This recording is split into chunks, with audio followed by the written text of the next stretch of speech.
কাছে আসার মৌসুম। নুসরাত সুলতানা সেজুতি। পর্ব 26-30। সৈয়দ নিবাসের প্রাচীর হতে থমথমে ছায়াটা এখনো যায়নি। সবকিছু পিনপতন নীরবতার ন্যায় নিশ্চুপ। অথচ কেমন আশ্চর্যজনকভাবে তুষি ভীষণ স্বাভাবিক হয়ে গেল।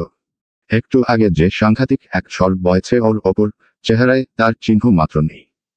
তখন সন্ধে। মাগরিবের আজান পড়েছে কিছুক্ষণ হবে। তুষি বইখাতা গোছাচ্ছিল। তক্ষুনি ঘরে ঢুকল ইউসা। হন্তদন্ত পায়ের শব্দে ফিরে চাইল তুষি। চেনা মানুষ দেখে সেই আগের মতো হাসল সে। স্ফুর্ত গলায় বলল, আরে তুমি চলে এলে। আমি আরো পড়তে যাব ভাবছিলাম। বিস্মিত ইউসার চোখজোড়া কপালে উঠে যায়। অবাক কণ্ঠে বলে, তুমি আমার ওপর রেগে নেই? রাগ কই না তো। রাগ করব কেন? তুষির এই অনাকাঙ্ক্ষিত সহজ কথাবার্তা ইউসা মেনে নিতে পারল না। নিশ্চয়ই মেয়েটা প্রচণ্ড কষ্টে এমন পাথরের মতো করছে। ভেতর ভেতর নির্ঘাত খুব অভিমান করেছে তুষি। অবশ্য করবে নাই বা কেন? ইউসাও তো বাড়ির সবার মতো ভুল বুঝল ওকে। তনিমা, শওকত, জয়নব প্রত্যেকে ক্ষমা চাইলেও ইউসার মুখ নেই ওসবের। তুষির সাথে বাড়িতে সব থেকে বেশি মেলামেশা ওর। অথচ ওই ওকে বুঝল না। নিজের প্রতি এক ছটা নিরাশায় ইউসার চোখ ভিজে এলো। তাকে ঠায় দাঁড়িয়ে দেখে কাছে এসে দাঁড়ায় তুষি। বাহু ধরে ডাকে, এই ইউসা, কি হলো? তুরন্ত হুহু করে কেঁদে উঠল মেয়েটা। ভেজা জড়ানো স্বরে বলল, তুষি, তুষি, আম সরি। আমাকে প্লিজ মাফ করে দাও। আমি যে কিভাবে তোমাকে অবিশ্বাস করলাম। আমার এখন নিজের ওপরে খুব রাগ হচ্ছে। বিপরীতে চমৎকার করে হাসল তুষি। বলল, বোকা মেয়ে, তুমি এই জন্যে কাঁদছ? আমি তো বললাম আমি রেগে নেই। না, মিথ্যে বলছো। কেন রেগে থাকবেন না তুমি? তোমার এত বড় বিপদে বন্ধু হয়েও আমি পাশে দাঁড়াতে পারিনি।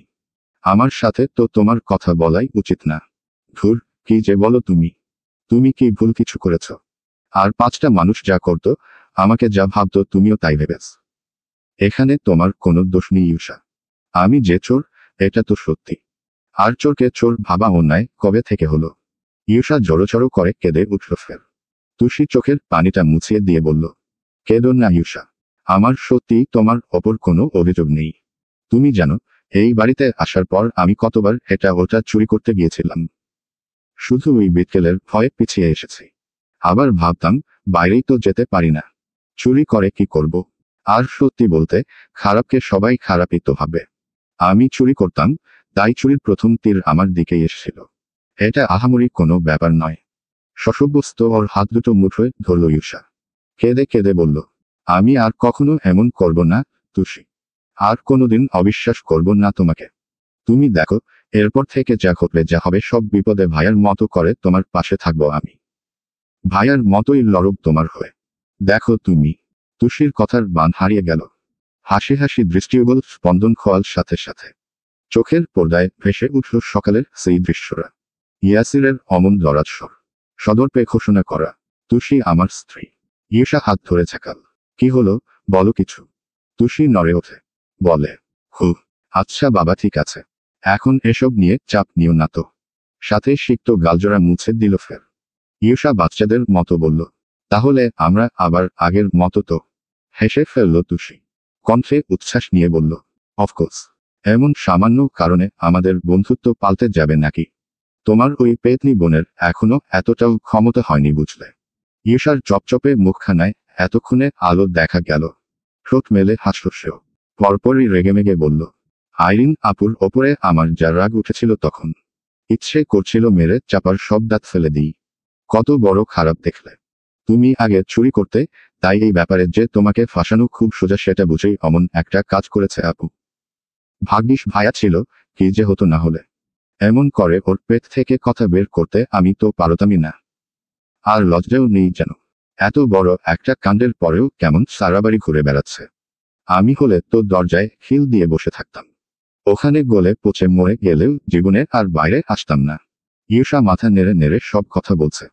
তবে তুষির মনোযোগের তরিটা নিখোঁজ হলো কুল হতে। বিড়বিড় করল আনমনে, ভাগ্যিস ছিলেন উনি, ভাগ্যিস। তুষি সন্ধে থেকে ওত পেতেছিল ইয়াসিরের বাড়িতে ঢোকার। অথচ ঘড়িতে 9টা ছাড়াল, জনাবের এখনো খবর পাওয়া যায়নি। অন্য সময় তো 9টার আগেই ফেরে। আজ কি হলো? মেয়েটা আরেকবার পর্দা সরিয়ে বাইরেটা দেখল। কেউ সদর দরজা দিয়ে ঢুকলে এখানে দাঁড়িয়েই দেখা যায়। না, আসেনি। তুষি গিয়ে নিরস চিত্তে বিছানায় পা ঝুলিয়ে বসল। টেবিলের ওপর একটা ছোট্ট ঘড়ি আছে। এটা ইউসার দেয়া। ছুটতে থাকা কাঁটাগুলোর দিকে ব্যগ্র নয়ন তুলে বারবার দেখছিল সে। এর মাঝেই সেই মহেন্দ্রক্ষণ এলো। চেনা বুটের শব্দে সচকিত হয়ে মাথা তুলল মেয়েটা, পরপরই ছুটে এলো ঝড়ের মতো। অল্প একটু পর্দা সরিয়ে মাথাটা বের করে উকি দেয় তুষি। ইয়াসির এসেছে। সদর দোরলক করে রওনা করেছে ঘরের পথে। তনিমা সোফায় বসেছিলেন, হাতে সুই সুতো। ওকে দেখেই বললেন, ভাত বাড়ব না, কফি পাঠাও। মাথা ব্যথা করছে। শশব্যস্ত হাতের কাজ ফেলে রান্নাঘরে ছুটলেন রমণী। তুষিও আর থামল না, পিছু পিছু এসে রান্নাঘরে দাঁড়ালো। তনিমা তাড়াহুড়ো করে কফির জন্য পানি বসালেন। একেবারে কাপে থালা থেকে চামচ নাড়া অবধি দাঁড়িয়ে রইল তুষি। সবটা সে মনোযোগ দিয়ে দেখেছে। তারপর মাথা নেড়ে ভাবল, কফি তাহলে এভাবে বানায়। তনিমা কাপ নিয়ে ফিরতেই দুজন মুখোমুখি হলো। অমনি তুষি শিরদাঁড়া সোজা করে ফেলল। ভদ্রমহিলা থমকালেন প্রথমে, পরপরই ঠোঁটে হাসি টেনে বললেন, কি তুষি, কিছু লাগবে? তুষি একবার কফির দিকে, পরের বার ওনার মুখের দিকে চাইল। মেয়ের সুকোমল চেহারায় বিস্তর জড়তা। আবদার ছুড়ল মিনমিন করে, এটা এটা আমি নিয়ে যাই। তনিমা যেন আকাশ থেকে পড়লেন। তুমি নিয়ে যাবে? চিবুক নামিয়ে মাথা নাড়ল তুষি। মেয়েটার এই আচমকা লজ্জা লজ্জা ভাব দেখে তনিমা আশ্চর্য হন। পরমুহূর্তে ঠোঁট চেপে হাসলেন তিনি। ছোট্ট ট্রেটা বাড়িয়ে দিয়ে বললেন, আচ্ছা, নিয়ে যাও। তবে সাবধানে, খুব গরম কিন্তু।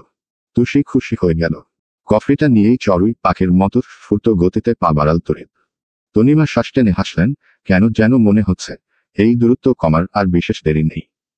খুব ঘনিষ্ঠে আসছে ওদের কাছে আসার মৌসুম। ইয়াসিরের মাথা ব্যথা জোরালো। বাইরের অতিরিক্ত রোদ আর গরমে পুরোদস্তুর মাইগ্রেন জেকে বসেছে। শরীরী ছুটন্ত ক্লান্তিটাও যেন এক ফোঁটা থামছে না। গায়ের ইউনিফর্ম নিয়েই সোজা এসে বিছানায় শুয়ে পড়ল সে। ঘরে তখন ডিমবাতি জ্বলছে। খোলা জানলার ওপাশ হতে যতটা আলো ফিনকি দিয়ে আসছে, তাতেও সব স্পষ্ট দেখা যায়। সে সময় নরম পায়ে দোরগোড়ায় এসে থামল তুষি। কফি নিয়ে তো এলো, কিন্তু ভেতরে ঢোকার সাহসে কুলুচ্ছে না। বিটকেলটা গতবার কেমন করা করে বলেছিল, এ ঘরের দরজায়ও যেন তোমাকে না দেখি।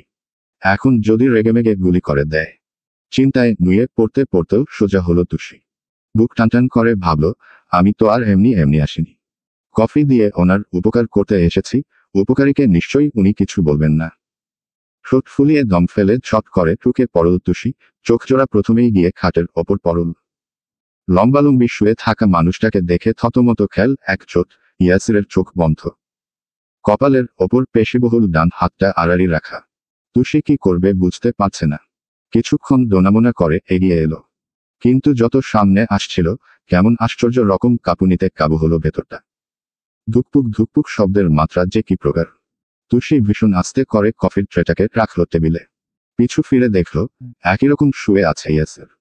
একটু নড়ছেও তো না। ঘুমিয়ে গেল কি? ইস, মনে হয় খুব ক্লান্ত।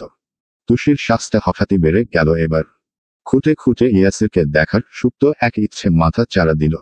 অভিভূতের ন্যায় ধারালো চিবুক পানে চেয়ে রইল সে। আজ যেন কড়াই গন্ডায় এই মুগ্ধতার মানে বুঝে নিল তুষি। বুঝে ফেলল সে আর নিজের মাঝে নেই। হৃৎপিণ্ডের লাভ ডাপের গতি বাড়াতে ইয়াসির এসেছে তার কাছে। বুঝে ফেলল ইউসাই ঠিক। তুষি হারিয়ে গেছে এক গভীর সমুদ্রের মাঝে। যে সমুদ্রে শুধু একটাই তীর, একটাই কিনারা ইয়াসির। মেয়েটার আনচানে মনে সেই একই তাল তখন। ফের কানের পাশে বেজে উঠল মোহময় কিছু শব্দ। তুষি আমার স্ত্রী।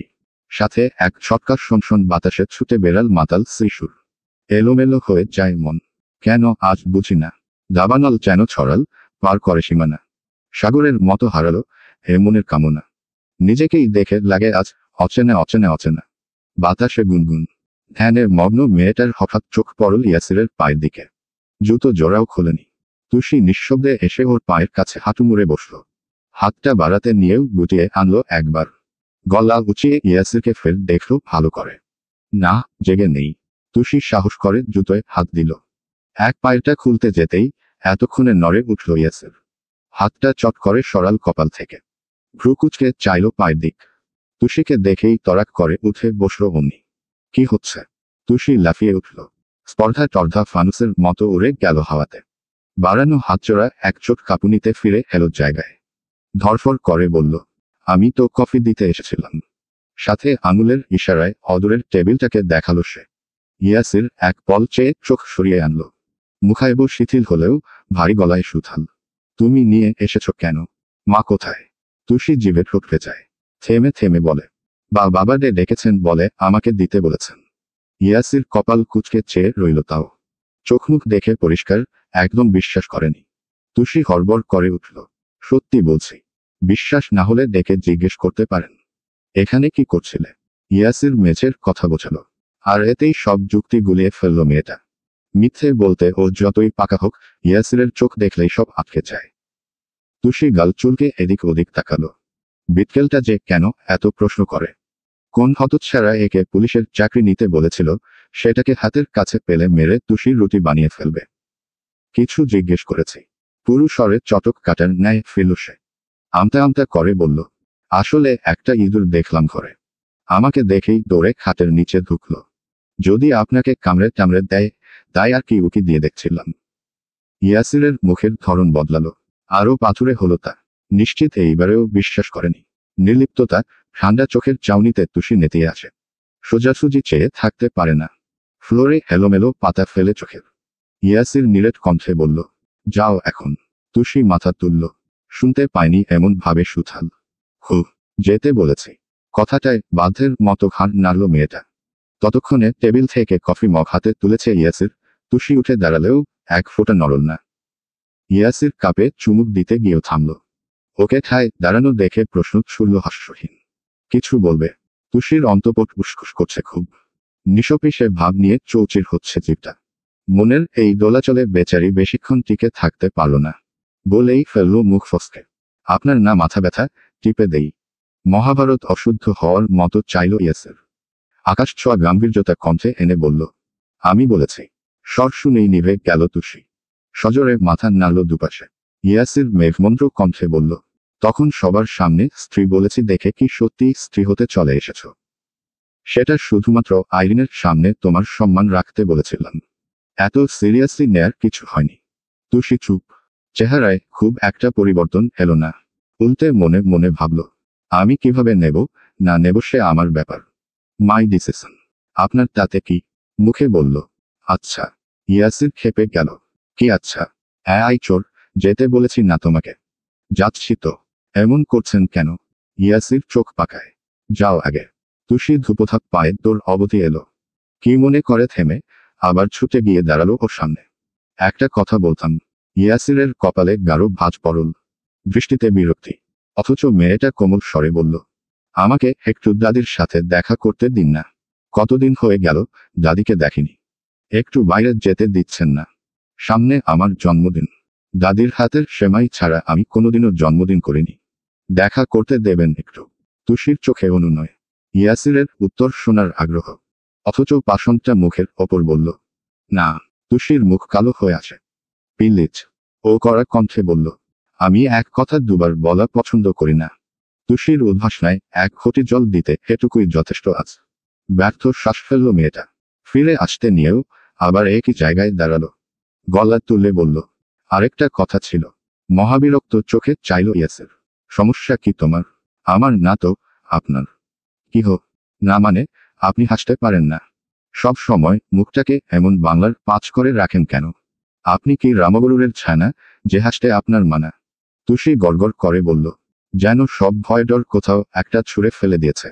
ইয়াসির তাজ্জব, স্তব্ধ। ধমকে কিছু বলবে পূর্বেই সবেগে ছুট লাগায় মেয়েটা। দমকা হওয়ার মতো গতিতে বেরিয়ে আসে বাইরে। সেই তোরে কাঠের দরজাটাও ধরাম করে বাড়ি খেলে পাশে। ইয়াসির বোকা বনে গেল। কফির কথা ভুলে চেয়ে রইল হতভম্ব চোখে। তুষি একেবারে সিঁড়ির গোড়ায় এসে থামল। জোরে শ্বাস ফেলতে ফেলতে ফিক করে হেসে উঠল হঠাৎ। ঠোঁটে জলজলে দুষ্টুমি নিয়ে ভাবল, আপাতত যেতে বললেন, মেনে নিলাম। কিন্তু আপনি যে এই চোরের মন চুরি করার সাহস করেছেন, এখন তো গোটা আপনাকে চুরি না করা অবধি তুষি কোথাও যাবে না। মেয়েটা বুক ফুলিয়ে শ্বাস নিয়ে হাসে। প্রফুল্ল স্বরে গান ধরে, বলি ও দারোগা, পেয়েছি মৌকা। তোমার পুলিশ ফেসেছে।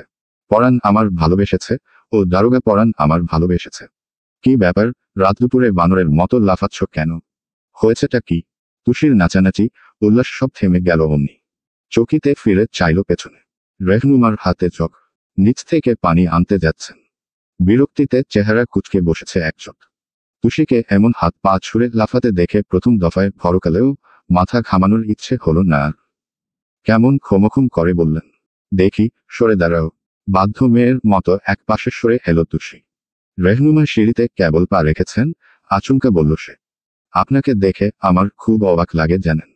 ভদ্রমহিলা থামলেন, ঘুরে চেয়ে বললেন, কেন, অবাক লাগার কি আছে? তুষি অদ্ভুত চোখে হাসল, খুব স্পষ্ট গলায় বলল, আমি ভাবতাম গরিবদের বিবেক থাকে না। থাকে, কিন্তু কম। কারণ ওরা অভাবের তোরে যা ইচ্ছে করে ফেলতে পারে। এই যে আমাকেই দেখুন না, আমিও কিন্তু এই চুরির পথে পেটের দায় নেমেছিলাম। কিন্তু আমার ওসব ধারণা বদলে গেল আপনাদের বাড়ি এসে আপনাকে দেখার পর। বুঝলাম, আমি আসলে ভুল। গরিবরা তো মূর্খ, এক কলম পড়াশোনাও করেনি, তাই ভালোমন্দের জ্ঞান ওদের কম। কিন্তু আপনাদের কাছে সব আছে, মান সম্মান, টাকা, শিক্ষা, অথচ বিবেক সেটা এক আনাও নেই। আপনার মতো মহিলাদের কাছে নিজের সন্তান, নিজের রক্ত, নিজের আত্মীয়রাই সবকিছু। এখানে অন্যদের কোনো দামই নেই। সে যদি হয় আবার আমার মতো বস্তিতে বড় হওয়া মেয়ে, তাহলে তো সোনায় সোহাগা। অথচ আমাদের চোখে আপনাদের মতো গাড়ি চড়া মানুষকে কত সুখী মনে হতো এক সময়। কিন্তু যদি বিবেকই না থাকলো, তার সুখ দিয়ে কি হবে? সে তো মানুষই নয়, তাই না? রেহনুমা স্তব্ধ, বিস্মিত, হতবাক হয়ে বললেন, কি বললে আমাকে তুমি? তুষির চাউনি নির্ভীক, কাঁধ উঁচিয়ে বলল, আমি কি বললাম? বলেছিলেন তো আপনি, যে কাজ আমি করিনি তার জন্য আমাকে কত কি শোনালেন আজ। হ্যাঁ, এ বাড়িতে আসার পর থেকেই আমি আপনার কাছে পদে পদে খোঁটা শুনেছি, অপদস্থ হয়েছি। কিন্তু ওসব আমি কখনো গায়ে মাখিনি। লোকের গালমন্দ শোনার অভ্যেস ছিল আমার। অথচ আজ আজ আপনি আমার বাবা মা তুলে কথা বলেছেন। আমরা গরিব, আপনাদের মতো ধন দৌলত নেই বলে বস্তিতে বড় হয়েছে। কিন্তু সেটা তো কারোর দোষ হতে পারে না। আপনি আজ আমার জন্ম পরিচয় নিয়েও কথা বলতে ছাড়েননি। অথচ ওই কাজ কে করল? আপনাদের এই বাড়ির আরেক মেয়ে। তখন আপনার কথার বুলি কোথায় হারিয়ে গেছিল বলুন তো? আজ যদি আমার জায়গায় ইউষা হতো, বা আমি আপনার নিজের মেয়ে হতাম, তখন পারতেন আমাকে এসব বিষ বিষ কথা শোনাতে। রেহনুমা চেঁচিয়ে উঠলেন রুষ্টতায়, আই মেয়ে, খুব গুলি ফুটছে দেখি। তখন থেকে যা ইচ্ছে তাই বলে যাচ্ছ। আজকে না হো তুমি চুরি করনি, কিন্তু তুমি যে চোর সেটা কি মিথ্যে? বলো, সাধু তুমি। হ্যাঁ মানলাম, আইরিন তোমাকে বাড়ি থেকে তাড়ানোর জন্য অমন একটা ভুল কাজ করেছে। তাতে কি হয়েছে শুনি? নির্দোষ প্রমাণিত হয়েছ বলে কি মাথা কিনে নিয়েছ? এখন সবাই মিলে তোমার পায়ে ধরে ক্ষমা চাইতে হবে। কেন, কে তুমি? হ্যাঁ, কি ভাবো নিজেকে? আর তোমার সাহস তো কম নয়, আমার মেয়ের সাথে নিজের তুলনা করছো। আমার মেয়ে কত ভদ্র দেখেছ। আজ অবধি আমার চোখের দিক চেয়ে কথা পর্যন্ত বলেনি। সেখানে তুমি একটা তর্কবাজ, উগ্র। তোমার মতো মেয়ে আমি কখনো পেটে ধরতেই পারি না। তুষির মুখ কাগজের মতো সাদা হয়ে গেল। নিস্তব্ধ আওরাল, আপনি আবার আমার মাকে অপমান করছেন। হ্যাঁ করছি, কি করবে তুমি? কি করবে? সন্তান শুধু জন্ম দিলেই হয় না, শিক্ষা দীক্ষারও প্রয়োজন আছে। মেয়ে জন্ম দিয়ে রাস্তায় নামিয়ে দিয়েছে। পকেট কাটুক, চুরি করুক, তাতে কি? ঘরে টাকা তো আসবে। বললিহারি বাবা মায়েরা। তুষি প্রতিবাদ করে উঠল, আপনি আমার বাবা মা নিয়ে আরেকটা কোথাও বলবেন না। কতটুকু জানেন আপনি ওদের ব্যাপারে? কতটুকু চেনেন? ওরা আমাকে নামিয়েছে, না আমি নেমেছি সে? রেহনুমা কথা কেড়ে নিলেন, সেসব আমার জানার কোনো দরকার নেই। নিজে সেধে কথা বাড়াতে এসেছ, তাই শুনছ। এই জন্যেই ছেলেমেয়েদের বুঝে শুনে চলতে হয়। না হলে সন্তানের জন্য কাঁদা গিয়ে সবার আগে বাবা মায়ের গায়ে লাগে। আগে নিজে মানুষ হও, সভ্য হও। মেয়েদের জামা পরলেও ছেলে ছেলে ভাব তো এখনো যায়নি। শেখো এসব, তারপর অন্যকে বিবেক নিয়ে কথা শোনাতে আসবে। আমাদের বিবেক আছে বলেই এখনো এ বাড়ি থাকছ, খাচ্ছ, ঘুরে বেড়াচ্ছ অবাধে। অন্য কেউ হলে তোমার মতো রাস্তার মেয়েকে ঘরের চৈকাঠ মারাতেও দিত না। আর হ্যাঁ, খবরদার আর কখনো আমার মেয়ের সাথে নিজেকে তুলনা তো দূর, এসব মুখেও আনতে যেও না। যে যেটার যোগ্য নয়, তার সাথে সেটা বেমানান। তুষি স্তম্ভিতের ন্যায় সব কথা শুনল। রেহনুমা এক পা বাড়াতে নিলেই বলল, আপনি আজ যে কথাগুলো বললেন, আমি এসব সারা জীবন মনে রাখব। এমন যেন না হোক যে কোনো একদিন এই রাস্তার মেয়েটার কাছে এসে আপনাকে ক্ষমা চাইতে হচ্ছে। মাথায় রাখবেন, সেদিন কিন্তু আমি আপনাকে ক্ষমা করব না, কখনো না। তারপর তরতরিয়ে নেমে গেল তুষি। সেদিকে চেয়ে চিরবির করে উঠলেন রেহনুমা, অসভ্য, বেয়াদব মেয়ে একটা। ও আমাকে ক্ষমা করার কে? রাত প্রায় অনেক। যে যার ঘরে থাকায় লিভিং রুম ফাঁকা। স্টোর রুমে যেতে বসার ঘর ফেলে আসতে হয়। পাংশুতে মুখে হাঁটতে হাঁটতে শুকনো ঢোক গিল তুষি, কেন যেন বুক তোলপাড় করে কান্না পাচ্ছে হঠাৎ। আজ কি তুষি একটু বেশিই নরম হয়ে এসছে? না হলে ন্যাকা মেয়েদের মতো বারবার এমন চোখ ভরে আসছে কেন? কেন পৃথিবীর এই হাজার কোটি মানুষের মাঝে বড্ড তুচ্ছ লাগছে নিজেকে? তুষির ভেতরটা হুহু করছে মায়ের জন্য। আজ মা বেঁচে থাকলে ওকে নিশ্চয়ই চোর হতে দিতেন না, আর 5টা নারীর মতো বুকে আগলে মানুষ করতেন। কেন যে তুষি চোর হতে গেল? দাদির কথা মতো লোকের বাড়িতে কাজ করলেও বাবা মা নিয়ে কেউ এতটা অপমান করত না বোধ হয়। তুষির বেখেয়ালে কদম ফেলার মাঝেই আচমকা ধাক্কা লাগলো আইরিনের সাথে। আপেল খেতে খেতে যাচ্ছিল সে। ভাবনায় মগ্ন মেয়েটা চমকে ওঠে, প্রকট চোখে ফিরে চায়। আইরিনকে দেখেই কপাল কুঁচকে বসে পরপর। তুষি ভেবেছিল এড়িয়ে যাবে, নিরস চিত্তে যেতে নিল, তক্ষুনি ভেঙচি কাটল আইরিন। কাঁধ থেকে চুলের ঝাপটা এমন ভাবে সরাল, সোজা এসে চোখে লাগলো তুষির। অমনি দাঁত কপাটি পিষে ধরল মেয়েটা। মেজাজ এমনিই চটে আছে, আরও বিগড়াল এবার। আইরিন পাশ কাটাতে গেলেই তুরন্ত খপ করে ওর হাতটা চেপে ধরল তুষি। সে মেয়ে হতবুদ্ধি হয়, তেতে ওঠে পরপর। কোন সাহসে আমার হাত ধরেছে তুমি? ভেঙচি কেটেছ কেন? আমার ইচ্ছে হয়েছে কেটেছি, ব্যাস। আমারও ইচ্ছে হয়েছে, ধরেছি ব্যাস। আইরিনের হাত তুলতুলে। তুষি ইচ্ছে করে কবজিতে আঙুল দাবিয়ে দিল। ব্যথায় মুচড়ে উঠল মেয়েটা। হাত লাগছে কেন? এখন লাগছে কেন? আমার পেছনে লাগার সময় এসব মনে ছিল না। তুমি কিন্তু খুব বাড়াবাড়ি করছো তুষি। ভাইয়া কি একটু তোমার পক্ষ নিয়ে কথা বলেছে, সেজন্য এখন হাওয়ায় উঠছ তাই না? উঠছি তো। এই যে দেখো, আমার পিঠে কত সুন্দর দুটো ডানা। দেখতে পাচ্ছ না? পাবে কি করে?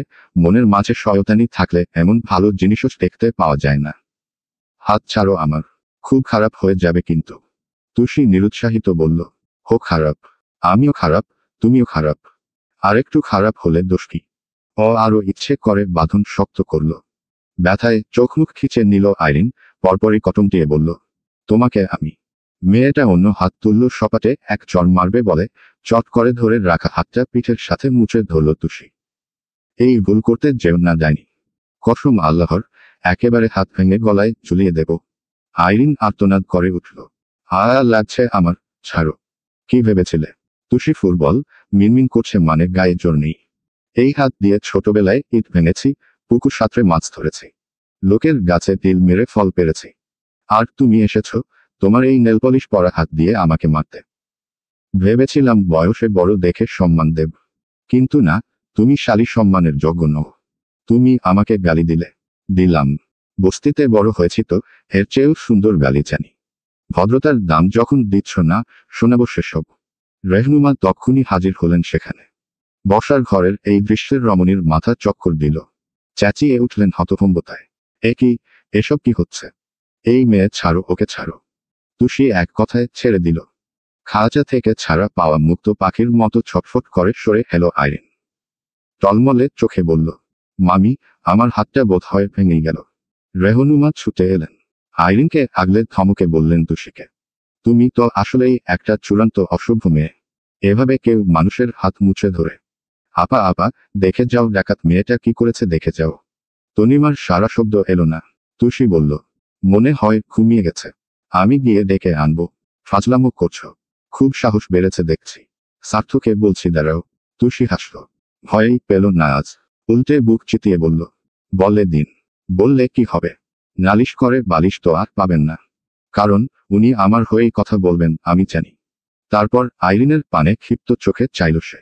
মেয়েটা এখনো ফোপাচ্ছে, কবজি ডলছে সমানে। তুষি আঙুল তুলে বলল, আমার পেছনে লাগতে হেলে এমনই হবে। আপনাদের আদরের ভাগ্নিকে বলবেন, এরপর থেকে যেন আমার সাথে বুঝে শুনে কথা বলে। রেহনুমা তাজ্জব চোখে বললেন, কেন? তোমার সাথে বুঝে শুনে কথা বলতে হবে কেন? কোন হরিদাস পাল হে তুমি? তুষি মাথাটা ঝুঁকিয়ে আনলো অমনি। চুল ব্যাকব্রাশ করে বলল, আমি আমার স্বামীর বিয়ে করাবো। মিসেস ইয়াসির আবরার স্বার্থ। আমার স্বামী যদি শোনে না আপনারা আবার আমার সাথে এরকম করছেন, একেবারে কোমরে দড়ি পরিয়ে থানায় নিয়ে যাবে। আসলে আমাকে অনেক ভালোবাসে তো, তাই কেউ কিছু বলে সহ্য করতে পারে না। সেজন্যে সাবধান, মাইন্ড ইওর ওন বিজনেস। তারপর এপাশ ফিরে বেনুনিটার সামনে থেকে পিঠের ওপর ছুঁড়ে মারল তুষি। ভেঞ্চি কেটে খুব দাপট নিয়ে ঘরে ঢুকে গেল। আইরিন, রেহনুমার সব কথা শেষ।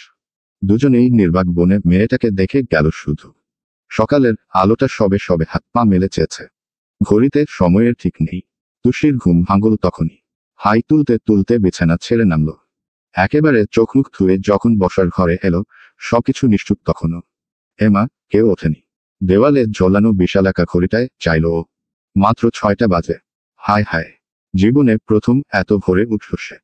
তুষির ফুরফুরে মেজাজ মুহূর্তেই কেমন হাওয়া ছেড়ে দিল। কেউ ওঠেনি, ও একা একা কি করবে এখন? টিভি দেখবে। কিন্তু এই রিমোটের ও কিচ্ছু বোঝে না। বাইরে যাওয়ারও উপায় নেই। দরজাটা সারাক্ষণ লক করা থাকে। তক্ষুনি সিঁড়িতে পায়ের শব্দ পেল তুষি। নামছেন তনিমা। ওকে দেখেই অবাক হয়ে বললেন, ওমা তুষি, এত সকাল সকাল যে, কি ব্যাপার? ঘুম ভেঙে গেল। গরমে বোধ হয়, তাই না? কতবার যে মনে করলাম সার্থকে একটা ফ্যানের কথা বলবো। আচ্ছা নিচে নামুক আজ, বলবই। তুষি মাথা নাড়ল। তনিমা বললেন, চা খাবে? না না, একা একা কি করবে তাহলে? ইউসাও তো ওঠেনি। যাও তবে, বাগান থেকে হেঁটে এসো। ভালো লাগবে। তুষির কণ্ঠে অবিশ্বাস আর আনন্দ একসাথে শোনালো। বাগানে যাব? সত্যি? হ্যাঁ যাও। কিন্তু ভুলেও পালাতে যেও না আবার। তুষি উদ্বেগ নিয়ে বললেন, এ বাবা না না, ওনাকে ছেড়ে আমি কোথায় যাব? তনিমা দুই ভ্রু উঁচাতেই থতমত খেয়ে বলল, না মানে বলতে চাচ্ছিলাম এখান থেকে আমি কোথায় যাব? ভদ্রমহিলা ঠোঁট চেপে হাসলেন, আঁচল থেকে চাবির গোছাটা খুলে দিয়ে বললেন, এটা দিয়ে খুলবে। যাও। তুষি ভদ্রের ন্যায় চাবি হাতে নিল। এপাশ ফিরেই চোখ খিচে জিভ কাটল আস্তে। মুখ ফসকে কি একটা কথা বেরিয়ে গেল। ইস, ভাগ্যিস উনি কিছু বোঝেননি। বাগান লনের ডান দিকে। তুষি আজ প্রথম এলো এখানে। এবং সেই সাথে আবিষ্কার করে ফেলল, এই জায়গা ওর স্বপ্নের দেখা পুরীর মতো সুন্দর। চারপাশের সব রং, সব সৌন্দর্য যেন হুড়মুড় করে দৃষ্টিতে ঝাঁপিয়ে পড়ছে। পায়ের নিচের নরম মাটি ঠিক এক টুকরো মেঘ। কত রঙের ফুল। হাওয়ার তালে পাপড়িগুলো দুলছে ওদের। তুষির টুকটুকে ঠোঁট জোড়া আপনা আপনি দুপাশে সরে গেল। বাগান তো নয়, যেন শান্তিনীর। ইস, বিকেলটা ওই স্টোর রুমে না দিয়ে ওকে এখানে শুতে দিলেও পারত। রোজ এক দফা রোদ আর বৃষ্টির সাথে সময় গুনত তুষি। ফুলের সাথে হাসত, বাতাসের মোহে উঠত। হ্যাঁ তো। তুষির হঠাৎ চোখ পড়ল অদূরে। কাঠের দোলনা দেখেই এক ছুটে চলে গেল সেখানে।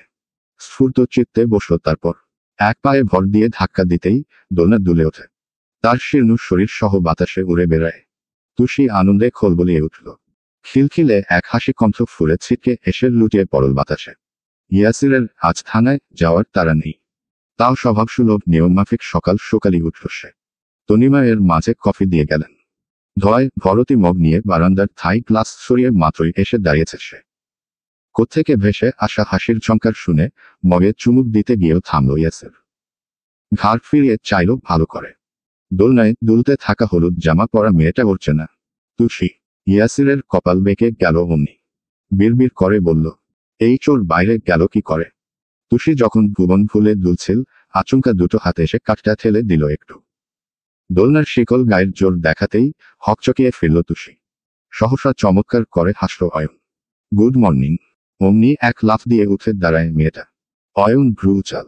ভয় পেয়েছ? আপনি, মানে এখানে এত সকালে? তুষির মনে ভয়।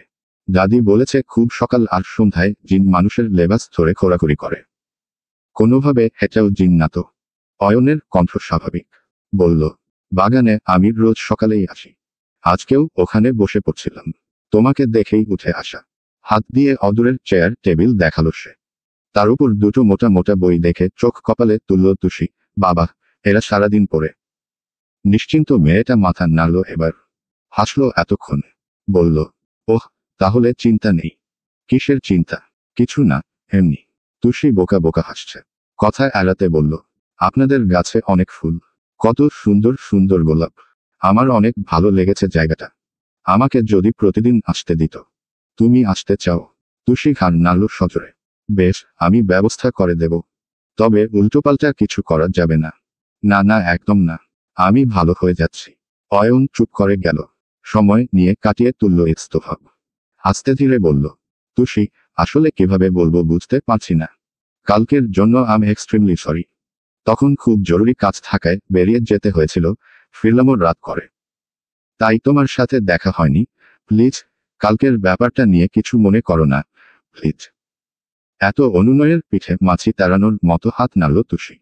আরে ধুর, ওসব আমি কখন ভুলে গেছি। আপনি, ইউষা সবাই এবার একটু রিলিজ হুন তো। রিলিজ? ওহ, রিল্যাক্স। তুষি ঠোঁট টিপে মাথা চুলকাল, ইংরেজি বলতে চায় না, তাও বেরিয়ে যায় জিভ ফসকে। আবার ভুল, আবার বেইজ্জতি। ওর মুখের অবস্থা দেখে মাথা নুয়ে হাসল অয়ন। তারপর হলুদ ফুলে ভরতি গাছের দিকে এগিয়ে গেল কয়েক পা। একটা রঙিন, স্নিগ্ধ ফুল ছিঁড়ে এনে বাড়িয়ে দিল সামনে। বলল, a beautiful flowers for another beautiful lady. Tushi চোখের পাতা টুপুটুপ করে ফেলল। অবোধ স্বরে সুথাল, আমার জন্য। অয়ন মাথা নাড়ে, তারা দেয়। ধরো। তুষি দোনামোনা করে হাতটা বাড়াল। ফুল ধরতে ধরতেই আচমকা চোখ পড়ল দোতলায়। ইয়াসির শক্ত পিলারের মতো দাঁড়িয়ে আছে সেখানে। ততক্ষণে গরম কফি শরবত হয়ে গেছে। তাতে কি? খুব তাজ্জব চোখচোরা তার এখানেই আটকে। ফুল দেয়া নেয়ার এই দৃশ্যটা যে অনাকাঙ্ক্ষিত, ইয়াসিরের তাকানোতেই স্পষ্টতা। কিন্তু অজান্তেই কেমন ঘাবড়ে গেল তুষি। দক্ষ শিকারীর ওই দৃষ্টির তোরে হাত খসে ফুলটা পড়ে গেল নিচে। অয়ন শ্বাস ফেলে দুপাশে মাথা নাড়ল, ফুলটা ঝুঁকে তুলে দিল ফের। এগিয়ে দেয়ার পরেও তুষি ধরছিল না। কচলাতে থাকা হাতটা টান মেরে ধরে মুঠোয় ফুল গুজে দেয় অয়ন। কেমন করে বলে, কিছু জিনিস আঁকড়ে ধরতে শেখো, তুষি। ইয়াসির সঙ্গে সঙ্গে বারান্দার উন্মুখ গ্রিল চেপে ধরল তালুতে, খ্যাক করে ডাকল, আই চর আই। একটা খড়খড়ে কণ্ঠের রুর ডাকে তুষির ভেতরে দুম করে শব্দ হলো কিছুর। ভয় ডরে চোখের পাতায় ঝড় নামিয়ে টোক দিল মেয়েটা। অয়ন পিছু ফিরে চাইল এবার। বারান্দায় দাঁড়ানো ইয়াসিরকে এতক্ষণে দেখেছে সে। কিন্তু চেহারার সাবলীলতা এক ফোঁটা কমেনি। কারো বিয়ে করা বউকে যে সে ফুল দিচ্ছিল, সেসব নিয়ে একটুও বিব্রতকর ছাপ বসেনি মুখে। উল্টে হেসে হাত নাড়ল অয়ন। স্ফূর্ত স্বরে বলল, গুড মর্নিং ভাইয়া। ইয়াসিরের তপ্ত চোখে পরিবর্তন এলো না। উত্তরও দিল না কোনো। সোজা সাপটা নির্দেশ করল তুষিকেই, ভেতরে এসো। তারপর ঢুকে গেল ঘরে। অয়ন ভ্রু বাঁকিয়ে বলল, এই ভাইয়ার আবার কি হলো? তুষির কণ্ঠে ভয়। সার মনে হয় রেগে গেলেন। হতভম্ব চোখে ফিরল অয়ন। সার? তুমি ভাইয়াকে সার ডাকো? তুষি ওই সার আর এই সারের পার্থক্য ধরতে পারল না। মাথা নাড়ল ছোট করে। অয়ন চোখ কপালে তুলে বলল, এরপরও সুস্থ আছো কি করে? ভাইয়ার তো এতদিনে তোমাকে গুলি করে মেরে দেয়ার কথা। তুষি ছটফট করে বলল, আমি চাই। উনি ডেকেছেন, বেশি দেরি করলে সত্যি সত্যিই গুলি করে দেবে। অয়ন কিছু বলতেই যাচ্ছিল, পূর্বেই বিক্ষিপ্ত পায়ে ছুটল মেয়েটা। গতির তোরে ফুলটাকেও ফেলে গেল ফের। অয়নের সব স্ফূর্তি মুছে গেল বোধ হয়। ভাইয়ার এখনই ডাকতে হলো। চোখ সরিয়ে আনতেই খেয়াল পড়ল পায়ের দিকে। ওর দেয়া হলদে সতেজ ফুলটা এখন নেতিয়ে পড়ে আছে মাটিতে। দীর্ঘশ্বাস ফেলে বলল, তুই হাতেই জায়গা পেলি না, তাহলে আমি মনে পাবো কিভাবে? ইয়াসির হনহনে পায়ের নিচে নেমে এসেছে। শরবতের মতো ঠান্ডা হওয়া কফির মুখটা সেন্টার টেবিল দুম করে রাখল। এর মাঝেই বাইরে থেকে হন্তদন্ত গতিতে দৌড়ে এসে হাজির হলো তুষি। ততক্ষণে বাড়ির অর্ধেক মানুষ সজাগ হয়েছে। রেহনুমা, তনিমা খাবার সাজাচ্ছিলেন টেবিলে। ইয়াসিরের আওয়াজে কাজ ফেলে ঘুরে তাকালেন তারা। সে মেঘমন্দ্র গম্ভীর স্বরে বলল, কার অনুমতি নিয়ে বাইরে গেছিলে? তুষি ঘাবড়ে শেষ। কথা বলতে গিয়ে তুতলে উঠল। আমি তো। রেহনুমা নির্বিকার। তুষি গোল্লায় গেলেও তার কিচ্ছু না। কিন্তু তনিমা এগিয়ে এলেন জলদি। বললেন, আমি ওকে যেতে বলেছি। ইয়াসির অবাক হলো। তুমি? কেন? কেন মানে? মেয়েটা সারাদিন ঘরে বন্দি হয়ে থাকে। একটু বাইরের আলো বাতাসও তো দরকার আছে নাকি? স্কুলে ভর্তি করালি, ক্লাস করতে যায় না। সামান্য বাগানে গেলে কি হয়? সব সময় এরকম চার দেওয়ালে বন্দি হয়ে থাকলে তো মাথা খারাপ হয়ে যাবে। ইয়াসির শক্ত কণ্ঠে বলল, এই চোরের মাথা এমনিতেই খারাপ। নতুন করে খারাপ হওয়ার কিছু নেই। বাইরে যেতে যে বলেছ, যদি পালিয়ে যেত। ওমা, পালাবে কেন? কেন পালাবে না? একে আমি এক ফোঁটাও বিশ্বাস করি না। শেষটুকু তুষির দিকে চেয়ে কেমন খটমট করে বলল ইয়াসির। বেচারি মেয়েটা ঠোঁট উল্টে ফেলল অমনি। অথচ তনিমা মিটিমিটি হেসে বললেন, কিন্তু আমার তো মনে হয় তুই ওকে সবচেয়ে বেশি বিশ্বাস করিস। চোখ ছোট করে চাইল ইয়াসির। মানে? তনিমা বললেন, মানেটা আমাদের থেকে তুই ভালো জানিস। সারাটা দিন মেয়েটাকে চোর চোর বললেও ঠিকই তো, যখন ওর ওপর চুরির আরোপ পড়ল, তখন সবার সাথে কেমন হম্বিতম্বি করলি। বিশ্বাস না থাকলে এটা হয়। ইয়াসিরের কণ্ঠ একরোখা। সেটা আলাদা ব্যাপার ছিল। এটাও আলাদা ব্যাপার। একটু বাগানে যাওয়া নিয়ে এত রাগের কি আছে? আর ও যদি পালাতই, তাহলে এখনো এখানে দাঁড়িয়ে আছে কি করে শুনি? তুষির চোখ দুটো বিশ্রামহীন ঘুরছিল। মাছেলের বাকবিতণ্ডায় কলের পুতুল সে। হতবাক চোখে একবার ইয়াসিরকে দেখছে, পরের বার তনিমাকে। ইয়াসির আশ্চর্য চোখে বলল, আজব তো, তুমি ওর হয়ে এভাবে ঝগড়া করছো কেন? তনিমা নিজেকে দমালেন। চোখ মুখ ঠিক করে বললেন, তাহলে ওকে কিছু বলবি না? খবরদার কিন্তু। তুষি এতক্ষণে কথা বলার সুযোগ পেল। মিনসে মুখে বলল, আপনি না চাইলে আমি আর যাব না। চট করে তাকালো ইয়াসির। ভ্রু বেঁকে চলে হেলো গুছিয়ে। আমি না চাইলে মানে? তনিমা গদগদ হয়ে বললেন, কত লক্ষ্মী মেয়ে, কি সুন্দর স্বামীর সব কথা শুনে। আহা, কত ভালো বউ। ইয়াসির নির্বোধ বনে বলল, স্বামী, বউ, এখানে এসব কথা আসছে কেন? আমি আনছি তাই। ও বিরক্ত হয়ে বলল, মা তোমার মাথা ঠিক নেই। যাও, যেটা করছিলে তাই করো। তা করছি, কিন্তু ওকে ধমকাবি না বলে দিলাম। তনিমা গেলেন। আজ যেন তুষির ওপর তার দরদ কয়েক পারদ বেশি দেখা গেল। ইয়াসির বুঝল না, এই আচমকা মায়ের রূপ বদলের কারণ কি। তুষি হাতের আঙুল কোচলাচ্ছে। চোরা চোখের নজর ইয়াসিরের শক্ত চিবুক পানে। ইয়াসির তাকাতেই মাথা নামিয়ে নিল। কানে এলো রুক্ষ ভাষার শব্দ। মা যেতে বলেছে শুনে কিছু বললাম না। তবে এভাবে যখন তখন বাইরে বের হবে না। আর তোমার পড়া নেই? সকালে উঠে পড়তে বসতে পারো না? নাকি স্কুলে ভর্তি হওয়ার সাথে সাথে পড়ার ইচ্ছে গায়েব হয়ে গেল? ইয়াসির বলছিল। সেই বোকাচোকায় একটু মিষ্টতা নেই। অথচ একবার তাকে এই মনের খেই হারিয়ে ফেলল তুষি। ফের এক চোট মন্ত্রমুগ্ধতায় ভরে এলো অন্তপুর। চোখ জোড়া থেমে গেল, ঝলকে যাওয়া দৃষ্টিতে এক ধ্যানে চেয়ে রইল মেয়েটা। ওর কানে ইয়াসিরের কোনো কথা যাচ্ছে না। পৃথিবীর সব যেন তুচ্ছ। ইয়াসিরের চোখের ভাঁজ, প্রতিটি শব্দ সব যেন কবিতার স্বচ্ছ কোনো নীল। যার মুহে তুষির অন্তপথে কোথাও একটা গুনগুন করে বাজছে। সে আমার সাথে চলে, কখনো কথা বলে, কখনো অনুভবে মিশে আছে মনে হয়। হু, ভাবে মন আবল তাবল। লাগে রে পাগল পাগল। কবে যে করব আমি ভালোবেসে তাকে জয়। সে যেন আমায় দেখে। দেখি না কোথাও তাকে। ভালোবাসায় জড়িয়ে সে আমায় ধরেছে। প্রেমে পড়েছে মন, প্রেমে পড়েছে। অচেনা এক মানুষ আমায় পাগল করেছে। ইয়াসির হঠাৎ তাকালো। তুষির হা করে থাকা দেখে ভাঁজ বসল কপালে। নিচের ঠোঁটটা কামড়ে কিছুক্ষণ চেয়ে রইল নিচেও। সেই চাউনিতে তুষি থতমত খায়। এলোমেলো এই চিত্ত হতে বাঁচার ছুতোয় পাশ কাটাতে ন্যায় ত্রস্ত বেগে। তুরন্ত হাতটা টেনে ধরল ইয়াসির। তুষি থমকে দাঁড়ালো, স্তব্ধ হলো। বিস্ময়াত্মের ন্যায় হাতের পানে চাইল ফিরে। অমনি কবজি ধরে এক টান মারল ইয়াসির। তীরের গায়ে আছড়ে পড়া ঢেউয়ের মতো এক ছটকায় ওর শক্ত বুকে এসে পড়ল তুষি। খোলা চুলের একাংশ এসে হামলা ছুড়ল কপালে। বড় যত্নে, নিখুঁত মনোযোগে সেই চুল সরিয়ে কানে গুজে দিল ইয়াসির। নিঃশ্বাসের এই অন্তরঙ্গতায় তুষির প্রাণ ওষ্ঠাগত। প্রথম ইয়াসিরের এতটা সান্নিধ্য, এতটা কাছাকাছি আছে, বুকের দ্রিমদ্রিম শব্দটা যে স্পষ্ট শুনতে পাচ্ছে। ইয়াসিরের নিটল ঠোঁটের নিশানা তুষির মসৃণ কপাল। যেন এক গভীর ছোঁয়ার অপেক্ষায় ওরা। অনুভূতির গাঢ় এক স্পন্দনে মেয়েটার পায়ের পাতায় শিরশির করে উঠল।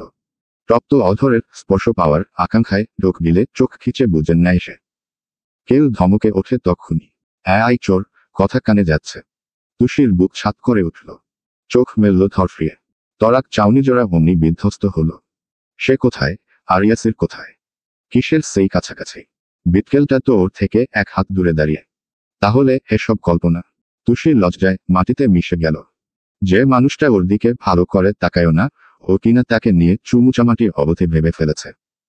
কুণ্ঠার তোরে মেয়েটা আর দাঁড়িয়ে থাকতে পারে না। পালানোর অজুহাতে ঝড়ের বেগে ছুট লাগালো অমনি। এই হঠাৎ হঠাৎ কাণ্ডে আরেক দফা তবদা খেলিয়েছে। দাপুটে ভ্রুজরায় খেলে গেল বোকা বোকা চিহ্ন। বড় তাজ্জব হয়ে ভাবল, এই মেয়ে আজকাল এমন করছে কেন? ইউষা ছাদে উঠেছিল গাছে পানি দিতে। এটা তার দৈনিক রুটিন। হঠাৎ কার্নিশ ছাপিয়ে নিচের বাগানে চোখ পড়তেই দেখল অয়ন পড়ছে। অমনি সব ফেলে এক ছুটে নেমে এলো মেয়েটা। উড়ন্ত পাখির মতো ডানা মেলে দৌড়ে এসে থামল ওর পাশে। হাত তুলে রাখল, অয়ন ভাই। বইয়ে মগ্ন অয়ন চোখ তুলে চাইল। ভ্রু উঁচিয়ে বলল, তুই, এত সকালে? কি ব্যাপার? তোমাকে দেখে এলাম। আমাকে? ইউষা বোকা বোকা হাসল। না মানে, ভাবলাম তুমি একা আছো।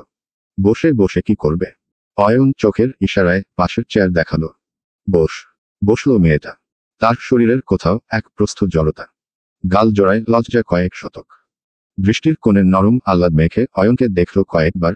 এই একটা মানুষ যার কারণে পুরো বিশ্বকে ঈর্ষা ওলটপালট করে দিতে পারে, যার চোখে লুকোনো তার বিশ্বাস, তার ভালোবাসা, তার ভবিষ্যতের সমস্ত চাওয়া পাওয়া। অয়ন প্রশ্ন ছুড়ল তখনই, তোর ফিউচার নিয়ে কি প্ল্যান? বড় হয়ে কি হবি? ঈর্ষা বিরক্ত হলো, চোখ সূচক শব্দ করে ভাবল, এসব কি প্রশ্ন? কোথায় জিজ্ঞেস করবে তোর কেমন ছেলে পছন্দ, আরও ইনিয়ে বিনিয়ে বলবে আপনার মতো। তা না, হ্যাঁ তো।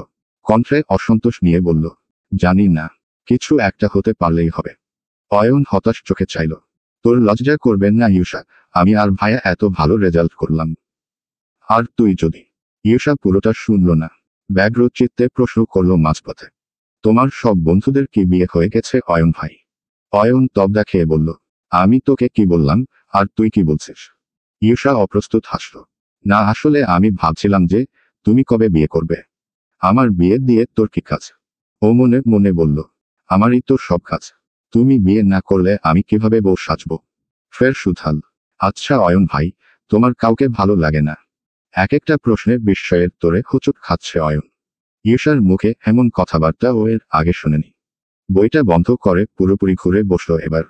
সন্দিহান কণ্ঠে বলল, তোর হয়েছেটা কি ঈর্ষা? তুই কি কারোর সাথে প্রেম করছিস? মেয়েটার সব উত্তেজনা ফুস করে উড়ে গেল অমনি। ও এতক্ষণ কি বলছিল অয়ন ভাই কি বুঝলেন? সে করা কণ্ঠে বলল, ঈর্ষা, এটা কিন্তু প্রেমের বয়স নয়, এগুলোর জন্য সামনে অনেক সময় আছে।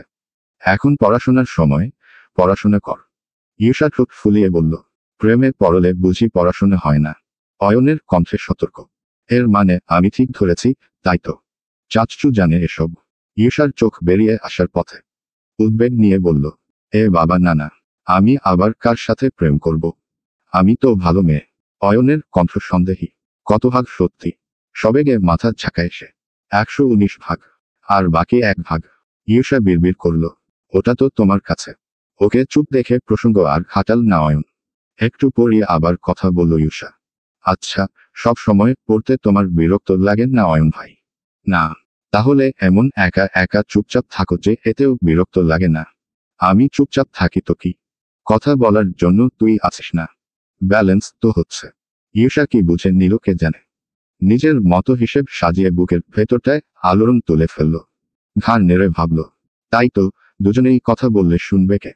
অয়ন নিজেই বলল, তাছাড়া মানুষের সাথে বেশি কথা ঝামেলা, কথা বাড়াতে গেলেও ঝামেলা। আসলে মানুষ মানেই আস্ত এক ঝামেলা। আমিও কি ঝামেলা? অয়ন ভ্রু বাঁকাল, তা কখন বললাম? ঈর্ষার কণ্ঠ নেমে এলো, চঞ্চল চিত্তে ভাটা পড়ল খানিক। সাগ্রহে সুথাল, তোমার কাছে আমি কেমন অয়ন ভাই? অয়ন হাসে, জবাব দেয় বিলম্বহীন, কেমন? তুই যেমন তেমন অমন। ঈর্ষার আশায় জল পড়ল, মুখ ভার করে বলল, এটা একটা উত্তর হলো? তোর পরীক্ষা কবে? ও ফের বিরক্ত হয়, আবার পড়াশোনা? এসব ছাড়া কোনো কথা জানেন না নাকি? তুমি তো পড়ছো, আমি না পড়লে কিচ্ছু হবে না। মুখে জানালো, 2 মাস পর। অয়নের কথায় বিজ্ঞভাব, বলল, কোনো চ্যাপ্টার নিয়ে সমস্যা হলে আমাকে জানাবি। একা গুম মেরে বসে থাকবি না। আমি সব সময় তোর সাথে আছি। তারপর মেয়েটার মাথায় হাত রেখে এক টুকরো আলোর মতো হাসল অয়ন। ভোরের মনোহর সৌন্দর্যে সেই হাসি আরো একবার ঈর্ষার প্রাণ কেড়ে নেয়। পরপরই বক্ষভাগের অতলটা ঝুপ করে তলিয়া যায় বিষাদে। অয়ন ভাই কি চায়, কি না চায় ও জানে না। ভালোবাসলে এমন দূরে থাকে কেন? বা ভালো না বাসলে সরাসরি বলেন না কেন?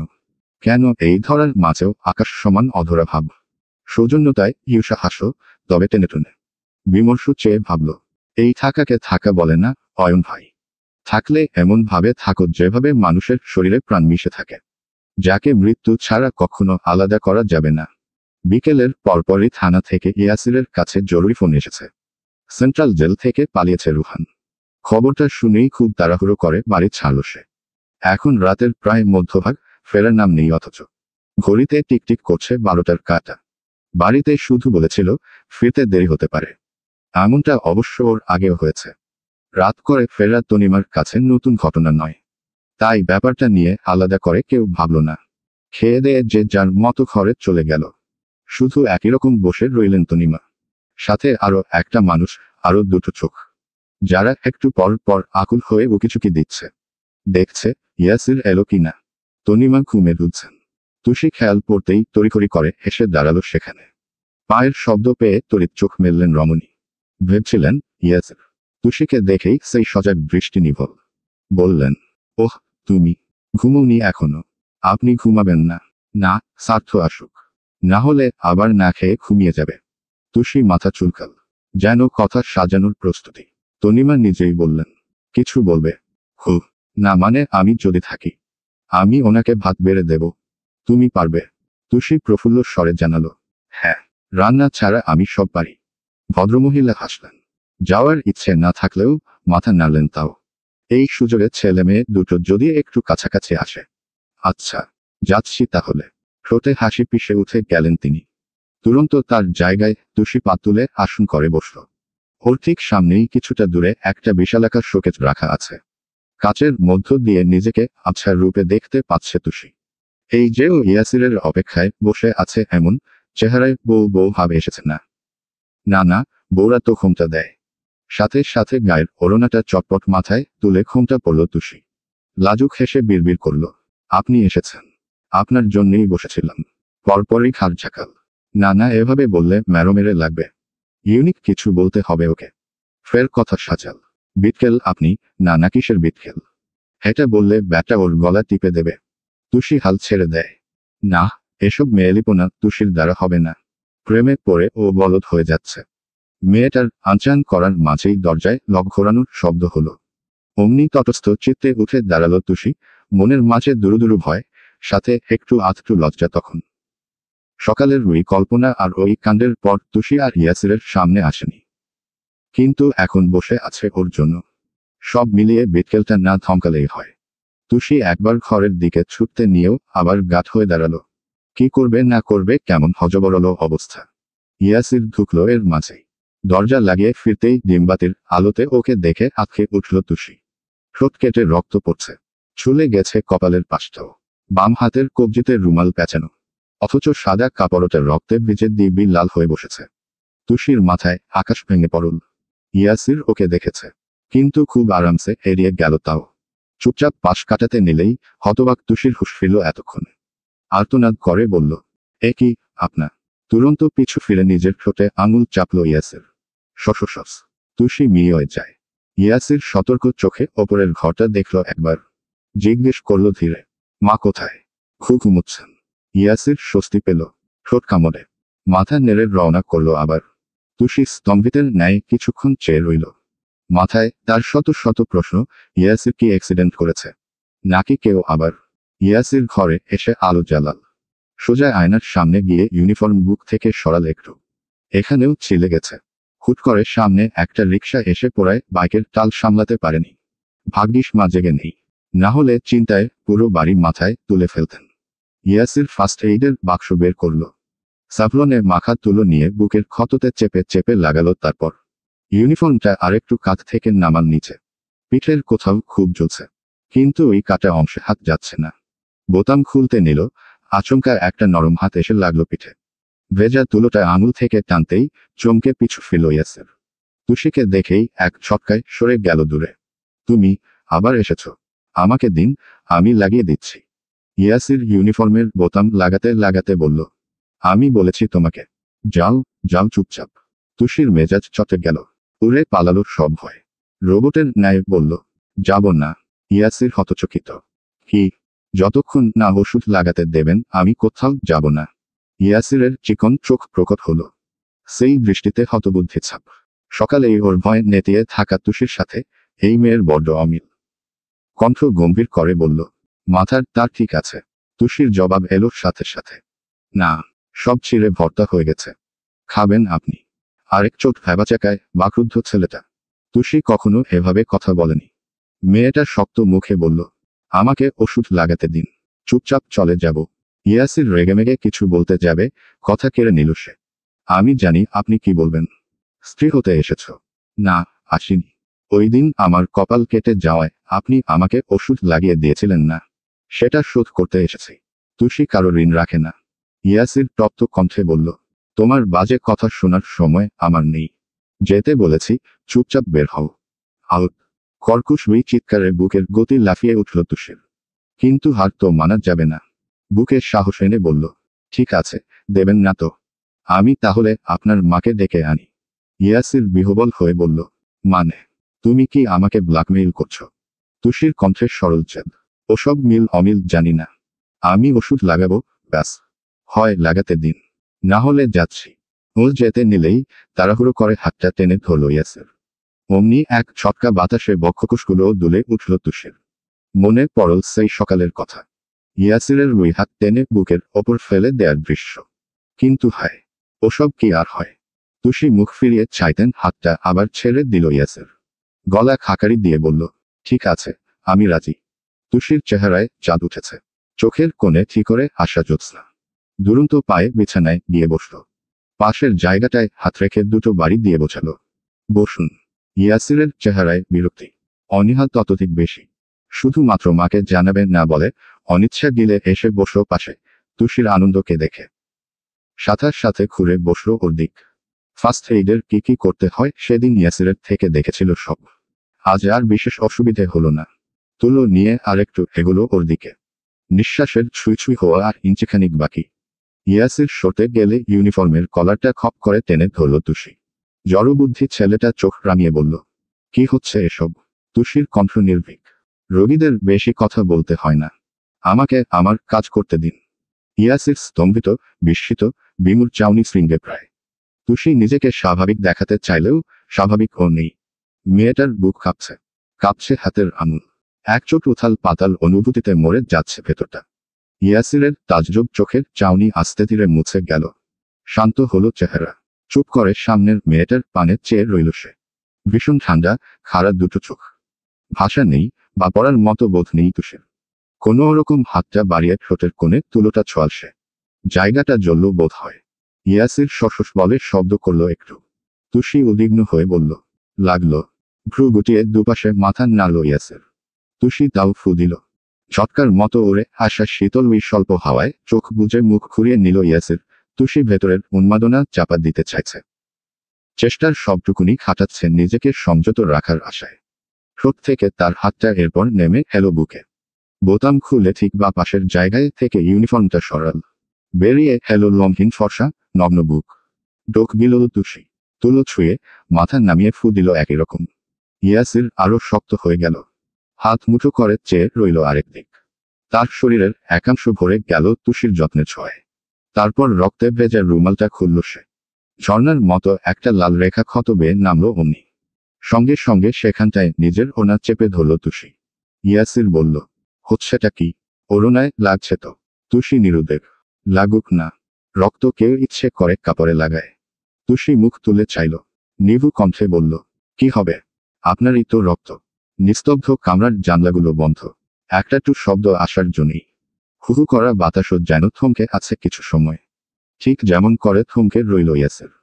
তুষির শেষ একটা লাইনে স্তব্ধের ন্যায় স্থির হলো তার শিকারী চোখ। দৃষ্টিতে এক প্রস্থ বিস্ময় নিয়ে সামনের তরুণীরা পানে চেয়ে রইল সে। তুষির তাতে ভ্রুক্ষেপ নেই। মনোযোগ দিয়ে ওড়নায় মানুষটার রক্ত মুছছে মেয়েটা। ক্ষততে যখনই তুলো ছোঁয়াবে আচমকা খপ করে ওর কবজি ধরে ফেলল ইয়াসির। তুষি থামল, চাইল চোখ তুলে। চোখে মুখে বিস্তর দ্বিধাদ্বন্দ্বের মাঝে তুরন্ত তার পেলব ফর্সা হাতটা ছিটকে ফেলার মতো শরীর থেকে হটিয়ে দিল ইয়াসির। তড়াক করে উঠে দাঁড়ালো হঠাৎ। ঠান্ডা হাওয়ায় ছুরির মতো চিরে গেল তার গলার স্বর। বেরিয়ে যাও। তুষি ভরকে যায়। একচোট হতচেতনায় দুলে ওঠে দৃষ্টি। বুঝতে না পেরে বলল, আমি কি কিছু ভুল করলাম? ইয়াসিরের চোখের মনি বরফের ন্যায় ফ্যাকাশে। চাউনি সুস্থির। শক্ত মুখের শুধু ঢোক গিল একটু। আগের চেয়েও কঠিন স্বরে বলল, তোমাকে আমি যেতে বলেছি। তুষি বুঝল না কিছু। এই তো ভালো ছিল মানুষটা। হঠাৎ কি হলো? তার বিভ্রমের মাঝেই চট করে কোনোই টান মেরে দাঁড় করাল ইয়াসির। তোপে ফার্স্ট এইডের বাক্সটা পড়ে গেল মেঝেতে। ভেতরের জিনিসপত্র ছড়াল দিকবিদিক। তুষি চমকে গেল। বুক কাঁপল। হতভম্ব চোখ সরাসরি পৌঁছালো মানুষটার দৃষ্টিতে। ইয়াসিরের চোখে একরকম দুর্বোধ্য আগুন। না রাগ, না ক্ষোভ। কেমন অন্যরকম এক অস্থিরতায় ঝলসে যাচ্ছে অথচ। আর এক দণ্ড থামল না সে। হাতটা হিড়হিড় করে টানতে টানতে দৌড় অবধি নিয়ে এলো তুষিকে। তারপর উচ্ছিষ্টের ন্যায় ছুঁড়ে ফেলল ঘরের বাইরে। থুবড়ে পড়তে পড়তেও দেওয়াল ধরে নিজেকে সামলায় তুষি। হতবাক চোখে ফিরে চায় পেছনে। কিংকর্তব্যবিমূঢ় মেয়েটা কিছু বলার সুযোগ অবধি পেল না, মুখের ওপর ধরাম করে দরজা আটকে দিল ইয়াসির। সেই উৎকট শব্দে তুষির বুক ভেঙে যায়। একটা সূক্ষ্ম হাহাকারের রেখা ফুটে ওঠে চোখে। মেঘের মতো চুপ করে অন্তপুরে ঘনিয়ে আসে অন্ধকার। ও কি করেছে, যার শাস্তি হিসেবে এইভাবে ঘর থেকে বের করে দিতে হবে? তুষির ঠোঁট ফুঁড়ে আওয়াজ এলো না। চোখের ভেতর কাঁপন, কিন্তু কান্না আসছেন না তো। কান্না তো এক মুক্তির নাম, তুষির বোধ এইটুকু মুক্তি পাবারও অধিকার নেই। মেয়েটা চুপচাপ মাথা নুয়ে পা বাড়াল ফিরতে। আচমকা খেয়াল পরল গায়ে ওড়না নেই। এবার সচেতন চিত্তে নড়েচড়ে উঠল সে। ওড়না কি ভেতরে ফেলে এসেছে? এমা তড়িঘড়ি করে দরজা ধাক্কা দিতে গিয়েও হাতটা ফেরত আনলো আবার। না বাবা থাক, এখন ঘটনা বাড়াতে গেলেই হিতে বিপরীত হয়ে যাবে। বিটকেলটা আহত বাঘের মতো ক্ষেপে আছে। এর চেয়ে কাল থানায় চলে গেলে চুপি চুপি গিয়ে নিয়ে আসবে ও। তুষি সব হিসেব মিলিয়েও শান্তি পেল না। ইয়াসিরের শরীরে এত আঘাত খায়নি। ও যে তখন তনিমাকে বলল ও সব করে দেবে। এখন যদি ওনার কিছু দরকার পড়ে। ইস, তুষির মন খারাপ তরতর করে বাড়ল, বই কমেনি। ফোঁস করে শ্বাস ফেলে রওনা করল ঘরে। প্রথম সিঁড়িতে নামতেই নিচে বসার ঘরের বিশাল সাইজের ঘড়িটা ধমধম করে উঠল। নিশ্চুপ বাড়ির ওই শব্দে লাফিয়ে উঠল তুষি। ভয়ে পাটা হরকে যেতে ধরলে ধরফিয়ে সিঁড়ির হাতল চেপে ধরল আবার। তুষি বুকে থুথু ছেটায়। কি ভয়টাই না পেয়েছে। বাবারে বাবা, মেজাজ খারাপ করে তাকালো ঘড়ির দিকে। 12:15 বাজে। এই রে, আজ তো ওর জন্মদিন। সারাদিনের এক একটা কাণ্ডে মনেই ছিল না। তুষির এমনি মন ভালো নেই, তার মাঝে জন্মদিনের কথায় দুঃখ বেড়ে গেল আরো। দাদির কথা ভাবতেই টনটনিয়ে উঠল বুকের ধার। দাদিকে ছাড়া এটা তুষির প্রথম জন্মদিন। প্রতি বছর দাদি সকাল সকাল সেমাই বানাতো। ঘুম থেকে টেনে টুনে তুলত তুষিকে। কত আদর, কত যত্ন করে সেমাই মুখে তুলে দিয়ে বলতো, লবু খা, তর আইজকা জন্মদিন না, এই দিন না আইলে এই সুন্দর নাতিনডারে আমি কই পাইতাম। এক দলা কান্নায় তুষির গলা আটকে এলো, কিন্তু কাঁদল না। ওই একটু ছোট্ট টোক দিলে বরাবরের মতো চাপা দিল সেসব। আচ্ছা, দাদি কেমন আছে? বুড়ো মানুষটা একা একা কি করছে ওকে ছাড়া? তুষির আর ঘরে ফেরার ইচ্ছে হলো না। ওর জন্মদিনে দাদি নেই তো কি, ইউসা তো আছে। দাদির পর ওর আরেক বন্ধু। তুষি যদি গিয়ে জন্মদিনের কথা জানায়, মেয়েটা নিশ্চয়ই ভীষণ খুশি হবে। ও চটপট রওনা করল সে পথে। ইউসা বেশিরভাগই রাত জেগে পড়ে।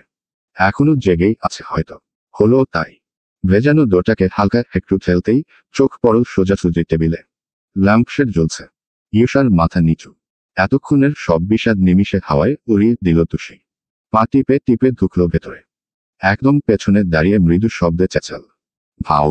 ইউসা ভয় পেল না, চমকেও গেল না, বরং চোখ তুলে চাইতেন আকাশ ভেঙে মাটিতে পড়ল তুষি। হাসি মাখা মুখখানা দপ করে নিভে গেল তার। ব্যস্ত হয়ে বলল, ইউসা, তুমি কাঁদছ? ইউসা মাথা নামিয়ে নেয়। ডুকরে ওঠে। বাম চোখের জল রেখার মতো গড়িয়ে পড়ে সামনে রাখা অ্যালবামে। তুষির মনোযোগ ওতে নেই। ধরফ্রিয়ে মেয়েটার পাশে বসল সে। উদ্বিগ্ন হয়ে বলল, কি হয়েছে তোমার? আমাকে বলো না। কেউ কিছু বলেছে তোমাকে? ইউসা ঠোঁট টিপে কান্না আটকায়। মাথা নাড়ে দুপাশে। তাহলে বলো না আমায়, প্লিজ। ইউসা দম নিল। থেমে থেমে জানালো, আজ আমার জন্মদিন, তুষি। তুষির চোখ শৃঙ্গে। বিহ্বলতায় ফাঁকা হলো অষ্টপুট। অবাক হয়ে ভাবল, আজ ইউসারও জন্মদিন। অমনি হাসল সে। তোমার জন্মদিন? এটা তো অনেক ভালো খবর, ইউসা। এজন্য তুমি কাঁদছ কেন? জন্মদিনে কেউ কাঁদে বোকা মেয়ে। এটা তো খুশির ব্যাপার, তাই না? কিন্তু এই জন্মদিন এলে যে বাড়ির কেউ খুশি হয় না, তুষি। কেউ হয় না। উল্টে সবার মন খারাপ হয়ে যায়। মা কাঁদে, বাবা ছটফট করে। দীর্ঘশ্বাস ফেলে শুধু বড় মা, চাচু, মেজো ভায়া, দিদুন কেউ হাসে না যেন। মন মরা হয়ে ঘুরে বেড়ায় সবাই। হ্যাঁ, ওরা আমাকে গিফটস দেয়, উইশ করে, কেকও কাটে, কিন্তু আমি জানি ওদের কারো ভেতরে কোনো আনন্দ থাকে না। তুষি আশ্চর্য হয়ে বলল, ওমা কেন? এমন করে কেন সবাই? আচ্ছা, সবার কথা বাদ, তোমার মাও খুশি হয় না? সে কেন কাঁদে ভাই? মেয়ের জন্মদিনে কাঁদে এরকম মা আমি কসমিনাকালেও কোথাও দেখিনি। উহু, নটসি। যেখানে তুমি এ বাড়ির একমাত্র মেয়ে, সেখানে সবার তো। মাঝপথেই থামিয়ে দিল ইউসা। বিমর্ষ গলায় জানালো, আমি বাড়ির একমাত্র মেয়ে নই, তুষি। তুষির ভ্রু বেঁকে এলো। তবে? ইউসা চোখের পানি মুছল। বন্ধ করা অ্যালবামটা খুলে রাখল ওর সামনে। এটা দেখো। তুষি তাকায়। এক জোড়া শিশু ছবি। ধবধবে সাদা তোয়ালেতে মোড়ানো, এত ছোট, রোগা, ঘুমুচ্ছে ওরা। তুষি শুধায়, এরা কারা? ঈশা একটা ছবিতে আঙুল ধরে দেখালো। এটা আমি, আর এটা আমার বোন, আমার যমজ বোন। তুষি চোখের হোঁচট খেল। ছবিটা আরো ভালো করে দেখল এবার। বিশদ কৌতূহল নিয়ে বলল, যমজ, কিন্তু চেহারায় মিল নেই যে। দুটো বাবু তো আলাদা, একজন একটু ফর্সা আরেক। ঈশা ক্লান্ত কণ্ঠে বলল, যমজ মানেই সব সময় চেহারা এক হয় না তুষি। যমজ অনেক রকম হয়, তবে সব থেকে প্রধান দুটো ধরন হচ্ছে আইডেন্টিক্যাল টুইন্স, আরেকটা নন আইডেন্টিক্যাল টুইন্স। আইডেন্টিক্যাল টুইন্স মানে হলো যাদের জন্ম একই সাথে, একই ডিএনএ, একই চেহারা, গলার স্বর, রক্তের গ্রুপ, এমনকি চোখের রংটাও প্রায় এক হয়। যাদের দেখলে সহজে বাইরের কেউ আলাদা করতে পারে না। আর নন আইডেন্টিক্যাল মানে আমরা, মানে আমি আর আমার বোন, যাদের জন্ম একই সময় হলেও চেহারা আলাদা। হয়তো আমাদের বাকি সবও আলাদা, কে জানে। ঈশা উদাস চিত্তে দীর্ঘশ্বাস ফেলল। তুষি বলল, কিন্তু আরেকটা বাবু কোথায়? এ বাড়ি আসা থেকে তো একবারও দেখিনি। মেয়েটার চোখ ফের ভিজে উঠল। জড়িয়ে এলো কণ্ঠস্বর, ও নেই, চুরি হয়ে গেছে। সাথে জড়োচড়ো করে কেঁদে ফেলল ঈশা। থেমে থেমে বলল, আমার ওর জন্য খুব খারাপ লাগে জানো তুষি। ও তো আমার বোন বলো, আমার মা তো ওর মা, অথচ ও আমাদের কারো কাছে নেই। হয়তো ও আমাদের চেনেও না, জানেও না এই পৃথিবীতে ওর একটা পরিবার আছে, যেখানে ওর মা ওর জন্য সব সময় কাঁদে, দুঃখ পায়। ও থাকুক না থাকুক কেক বানায় ওর জন্য। আমার মাকে তোমার ভালো লাগে না, তাই না তুষি? কিন্তু মা এরকম ছিল না। বড় মা বলেছিল, মা খুব মিশুকে ভালো মানুষ ছিল। কিন্তু ওই ঘটনার পর মা মানসিকভাবে সুস্থ নেই। সন্তানহারা মা কখনো ভালো থাকে বলো? মা খুব কাঁদে, ছটফট করে আড়ালে। দিদুন বলেছিল, আমরা প্রিম্যাচিউরড বেবি ছিলাম। যখন প্রথমবার ওটি থেকে বের করা হয়, তখন এই ছবিটা অয়ন ভাই তুলেছিল। আর এটাই আমাদের দুজনের একই সাথে প্রথম আর শেষ মুহূর্ত। ওর সাথে আমার হয়তো কোনোদিন দেখা হবে না, কখনো জানাও হবে না ও কেমন দেখতে হয়েছে। আচ্ছা, ও এখন কি করছে বলো তো তুষি? যারা ওকে চুরি করেছে তারা নিশ্চয়ই ওকে কোথাও একটা বেচে দিয়েছে, তাই না? নাকি ও বেঁচেই নেই? ঈশার কান্নার গতি বাড়ল। হাহুতাশ করে বলল, আমার জন্মদিন ভালো লাগে না তুষি। আমার জন্মদিন মানে তো ওর জন্মদিন বলো। ওর তো আজ থাকার কথা ছিল এখানে। এই ঘর তো আমাদের দুজনের হতো। আমরা একই সাথে থাকতাম, ঘুমোতাম, গল্প করতাম। আমার সুখগুলো ভাগাভাগি করার জন্য ওকে যখন রাখা হলো না, তখন জন্মদিন চাই না আমার। চাই না। তুষি ধরফর করে ঈশার মাথাটা এনে চেপে ধরল বুকে। গায়ে পিঠে হাত বুলিয়ে বলল, কেঁদো না ঈশা, সব ঠিক হয়ে যাবে দেখো। সব ঠিক হয়ে যাবে। বুক থেকে মুখটা তুলে এনে মেয়েটার চোখ মুছিয়ে দিল তুষি। পৃথিবীর কি অদ্ভুত নিয়ম। আজ ওদের তিনটে মানুষের জন্মদিন একই দিনে পড়ল। ঈশা নিজেকে সামলেছে। চোখমুখ ডলে ঠিকঠাক হয়ে বসার মাঝেই টুম করে শব্দ হলো ফোনে। তুষির নজর আপনা আপনি পৌঁছে গেল স্ক্রিনে। ঈশা নিজেই বলল, আমার বন্ধুরা জন্মদিনের উইশ করছে বোধ হয়। করুক গিয়ে। ভালো লাগছে না। উইশ মানে তুষি জানে। বলল, এমন করতে নেই, ওরা তো তোমাকে ভালোবাসে। বন্ধুত্বের ব্যাপার স্যাপার নিয়ে এরকম অবহেলা করলে ওরা তো কষ্ট পাবে। ঈশা নাক কুচকাল। ভালোবাসে না ছাই। বাবার টাকা থাকলে ওরকম ভালো সবাই বাসে। আর এসব বন্ধুবান্ধব কষ্ট পেলে আমার কি? আমার তো একেবারে মনের মতো বন্ধু আছে একজন, এই যে তুষিরানী। তুষি হেসে ফেলল। ঈশা অনীহ চিত্তে ফোন তুলল হাতে। অনেকগুলো মেসেজ পেরিয়ে চোখ আটকে গেল অয়নের নামটায়। তাড়াহুড়ো করে ইনবক্সে মেলল সে। Happy birthday little cherry. আমাদের জ্যালেট আরো 1 বছর বেঁচে থাকুন। ঈশার কান্নাভেজা মুখটায় অমনি পূর্ণিমার আলো ছুটল, লালচে ঠোঁট আপনা আপনি সরে এলো দুপাশে। তুষি বলল, কি লিখেছে? অয়ন ভাই উইশ করেছেন। ভাইয়ার এটাতে কোনোদিন ভুল হয় না। তুষি দুই ভ্রু উঁচিয়ে বলল, বাবা, কত ভালোবাসেন তোমাকে। তারপর এক টুকরো দীর্ঘশ্বাস ফেলল সে। বুকটা কেমন হুহু করে উঠল। মলিন চোখে ভাবল, আর আমার জন্মদিন। আমার জন্মদিন তো বিটকেলটা জানেই না। এই দুনিয়ায় আমাকে উইশ করার কেউ নেই। সূর্য তখন আকাশের কিনারায় এসে দাঁড়িয়েছে। হালকা কমলা আলোয় পরিষ্কার চারিপাশ। নরম রোদের তাপ গিয়ে ঠিকরেছে বস্তির টিনের চালে। 7টা বাজতে না বাজতেই নিত্যদিনের মতো কলপারে একটা লম্বা লাইন আজও লেগে গেল। একটু পর বড় কলসিটা কোমরে নিয়ে আস্তে ধীরে এসে দাঁড়ালেন হাসনা। গত 2-3 মাসে বেশ শুকিয়েছেন প্রৌরা। চেহারার অবস্থা করুন। আগের চেয়েও শীর্ণ হয়েছে শরীর। অবসন্ন চোখমুখ দেখে বোঝা যায় কত রাত যেন ঘুমননি তিনি। হাসনাকে দেখেই সবাই একযোগে তাকালো। সিরিয়াল দিতে দিতে বিরক্ত হওয়া মুখগুলোয় বদল এলো অমনি। মাহফুজা বেগম সবার সামনে ছিলেন লাইনার। বালতিটা প্রায় অর্ধেক ভরেছে, অথচ সেটাকে টেনে সরিয়ে দিয়ে বললেন, লন খালা, আপনি আগে পানি লন। হাসনা কিছু বলতে গিয়েও পারলেন না। কেসে উঠলেন খুব খুব করে, রীতিমতো মাথা বুক ধরিয়ে দেয়া কাশি। তিন্নির মা বলল, আপনের জ্বর অহনো কমে নাই চাচি। আঁচলে মুখ চেপেই দুপাশে মাথা নাড়লেন হাসনা। উত্তর না। রহিমা বেগম এগিয়ে এলেন সহসা। হাসনার কপালে হাত পড়তেই আঁতকে উঠলেন। আর্তনাদ করে বললেন, ও আল্লাহ, কি জ্বর! এই শৈলে পানি নিতে আইছেন কেন? হাসনা রুগ্ন ভাঙা গলায় বললেন, তয় ক্যাডা নিব, আমার তুষি তো আর নাই এখানে। বাকিদের চোখ মুখে পরিবর্তন এলো, থমথমে জায়গা ভরল গম্ভীরতায়। তুষি যাওয়ার পর হাসনার আহাজারি, একাকিত্ব, আর প্রতিটা দিন ওকে হন্য হয়ে খোঁজার চাক্ষুষ প্রমাণ তারা। মেয়েটা ওদের অপছন্দের হলেও হারিয়ে যাক চায়নি। তার উপর হাসনা ভালো মানুষ। বস্তির কেউ বিপদে পড়েছে, অসুস্থ হয়েছে আর হাসনা পাশে থাকেননি এমন ঘটনা বিরল। বৃদ্ধার এই দুঃখে তাই ওরাও পাশে থাকছে। যে যেভাবে পারছে সাহায্য করছে টুকটাক। কিন্তু নাতনি অন্তপ্রাণ মানুষটার শোক একটুও তাতে লাঘব হচ্ছে কি?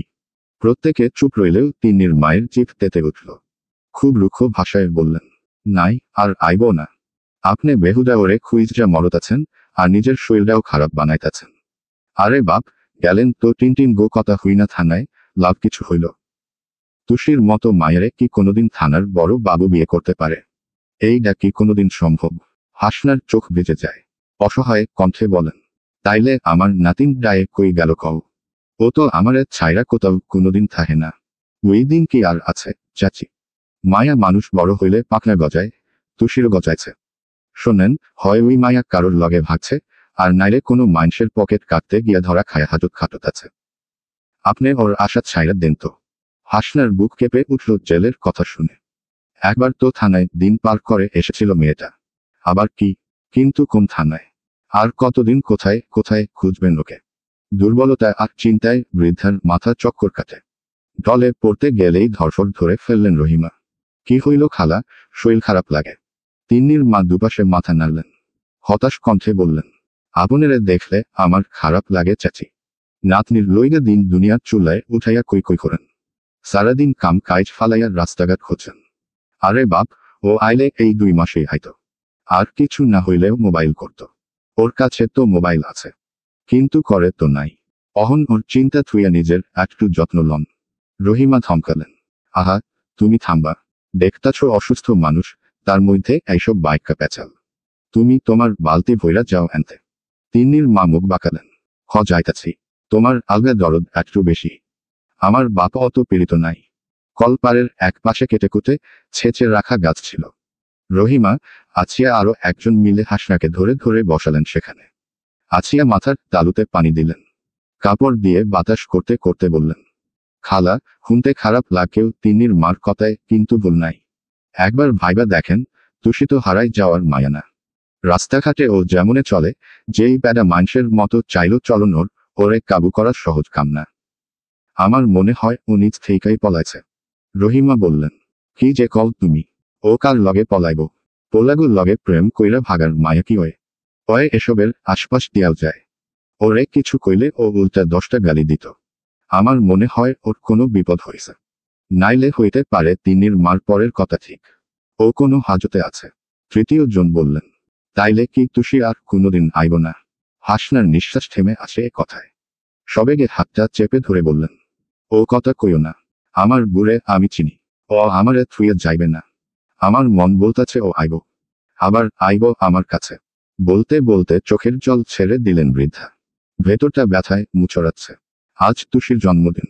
পুরোপুরি বিষের কোথায় পা রাখত মেয়েটা। ইস, কোথায় গেল ও? বাপ মা ছাড়া বড় হওয়া মেয়েটা, যার পাতে কোনোদিন হাসনা নিজের যোগ্যতায় একটু মাংসও দিতে পারেননি। না কখনো ওকে একটা ভালো জামা পরাতে পেরেছেন। যখন যা দিয়েছেন, মেয়েটা সোনামুখ করে নিয়েছে। কখনো বলেনি, দাদি আমার এটা চাই, ওটা চাই। হায় রে, আজকের এই দিনে মেয়েটা ভালো কিছু কি পাচ্ছে? ওর মুখে একটু পায়েস দেয়ার মতো কেউ আছে তো? সকালে তুষির যখন ঘুম ভাঙল বাড়িময়, তখন বিরিয়ানির করা ক্রান মম করে ঘুরছে। ও তরাক করে উঠে বসল। নাক টেনে বড় শ্বাস নিয়ে ভাবল, বিরিয়ানি, হুকুক, কি গন্ধ মাইরি। খিদে একেবারে হেড অবধি কাম করে যাচ্ছে। আবার উল্টোপাল্টা ইংরেজি শুরু করলে তুষি। তুষি চট করে পাশ ফিরল। ইউষা এ কাত থেকে ও কাত ফিরে শুয়েছে। অমনি সতর্ক চোখে গোটা ঘর দেখল সে। এ বাবা, ও কি রাতে ইউষার ঘরেই ঘুমিয়ে পড়েছিল? হায় রে সর্বনাশ! ওই খচ্চুরে মহিলা দেখলে তো বাড়ি মাথায় তুলবে। শুধু শুধু বোকা খাবে ইউষা। তুষি তাড়াহুড়ো করে বিছানা থেকে নামল। এক পা বাড়ানোর আগেই ঘরে ঢুকলেন রেহনুমা। ইউষা উঠে তুষির সামনে পড়তেই থমকালেন তিনি। কথাটুকু অসম্পূর্ণ রইল। মসৃণ কপালে ভাঁজ ফেলে বললেন, এ কি, তুমি এ ঘরে কি করছো? ইউষার ঘুম শেষ। মায়ের কণ্ঠ শুনে ধরফর করে উঠে বসল অমনি। রেহনুমা ওকেই শুধালেন, ও কি কাল এখানে ঘুমিয়েছিল? ইউষা মাথা নাড়ল। রেহনুমা কিছু বলবেন পূর্বেই দাপুটে গলায় জবাব দিল তুষি। হ্যাঁ, ঘুমিয়েছি। কেন, কি হয়েছে তাতে? বিস্ফোরিত চোখে তাকালেন তিনি। তোমাকে আমি জিজ্ঞেস করিনি। বেয়াদব মেয়ে, এক ফোঁটা আদব কায়দা নেই। ওসব আদব কায়দা বড়লোকদের জিনিস। আমি দিয়ে কি করব? ইউষা মিনমিন করে বলল, মা, ওকে কাল আমি বলেছিলাম এখানে থেকে যেতে। অনেকরা। মাঝপথেই থমকালেন রেহনুমা। তুই চুপ কর। তোকে আমি বারণ করেছিলাম না ওর সাথে এত না মিশতে। পড়াচ্ছিস, পড়াবি ব্যাস ওইটুকু। বিছানায় তুলবি কেন? এই মেয়ে বিছানায় ওঠার যোগ্য নাকি? মা! ইউষার চেঁচানোটা রেহনুমা গায়ে নিলেন না। সামান্যতম বদলালো না মুখ চোখ। কিন্তু আজকে হয়তো তুষির ভ্রুক্ষেপ এলো না এসবে। ঠোঁটটা একদিকে নিয়ে কেমন বিদ্রুপ করে হাসল একটু। তেজি পায়ে বেরিয়ে গেল তারপর। রেহনুমার মাথা জ্বলে উঠল রাগে। খেকিয়ে বললেন, দেখলি, ওর হাঁটার অবস্থা দেখলি? যেন আমার রাগ ওর পায়ের ওপর ছাড়ল। অসভ্য! তোমারই বাকি দরকার ছিল ওকে এসব বলার। সব সময় ওর সাথে এমন করো কেন তুমি? তোকে এত কথা বলতে হবে না। চুপচাপ তৈরি হয়ে নিচে আয়। সবাই অপেক্ষা করছে। ইউষা ঠোঁট টিপে বসে রইল। মেয়ের ফোলা ফোলা মুখটা দেখে এতক্ষণে হাসলেন রেহনুমা। কাছে এসে মাথায় হাত বুলিয়ে বললেন, আজ আমার মেয়ের জন্মদিন। দেখতে দেখতে কত বড় হয়ে এলি রে, মা। এই তো সেদিন ওটির রুমে একটা তোয়ালে মোড়ানো বাবু নার্স আমার চোখের সামনে ধরে বললেন, আপনার মেয়ে। দিন কত তাড়াতাড়ি যায়। পরপরই মেয়ের মাথায় চুমু খেয়ে বুকে টেনে নিলেন রেহনুমা।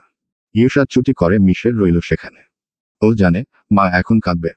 এই যে শেষ দিকে মায়ের গলা ধরে এসেছে, ওইটুকু লুকোতেই মা ওকে বুকে জড়িয়ে নিলেন। ইউষার ভেতরটা ককিয়ে উঠল নীরব এক বেদনায়। দুহাত দিয়ে মায়ের কোমর জড়িয়ে রাখল।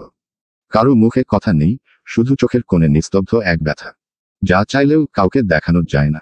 ঘরের ভেতরে মা মেয়ের মমতা ভরে ওই দৃশ্যটা পর্দার ফাঁক গলে চেয়ে চেয়ে দেখল তুষি। ইউষা কি সুন্দর মায়ের আদর খাচ্ছে। ওকে বুকে নিয়ে নিরন্তর মাথায় পিঠে হাত বোলাচ্ছেন রেহনুমা। বিমর্ষ চিত্তে ঠোক গিল তুষি। নিজের হাতটা তুলে মাথায় রাখল। নিজেই চুলে বোলাল দুবার। বিড়বিড় করে বলল, শুভ জন্মদিন, তুষি। দেখতে দেখতে কত বড় হয়ে গেলি তুই। এই তো সেদিন জন্মালি, দুনিয়ায় এলি। কিন্তু আমাকে পেলি না। আজ আমি থাকলে তোর জীবনটা তো অন্যরকম হতো বল। কপালটা এত পোড়া কেন তোর? তুষির নীরস মন নিচে এসে ভালো হয়ে গেল। গোটা বাড়ি ফুল দিয়ে সাজানো হচ্ছে দেখে। বসার ঘরে একটাও ফার্নিচার নেই। সব সরিয়ে বিশাল এক জায়গা বের করা হয়েছে। সদর গেটটাও ইউ শেপ করে ফুল দিয়ে সাজাচ্ছে কয়েকজন। সাইফুল আজ অফিসে যাননি। শওকতও বসে থাকলেন না ঘরে। দু ভাই মিলে এটা ওটা নিয়ে ছোটাছুটি করছেন। রান্নাঘর থেকে শব্দ আসছে অনেক। ওখানেও নিশ্চয়ই আয়োজনের কমতি নেই।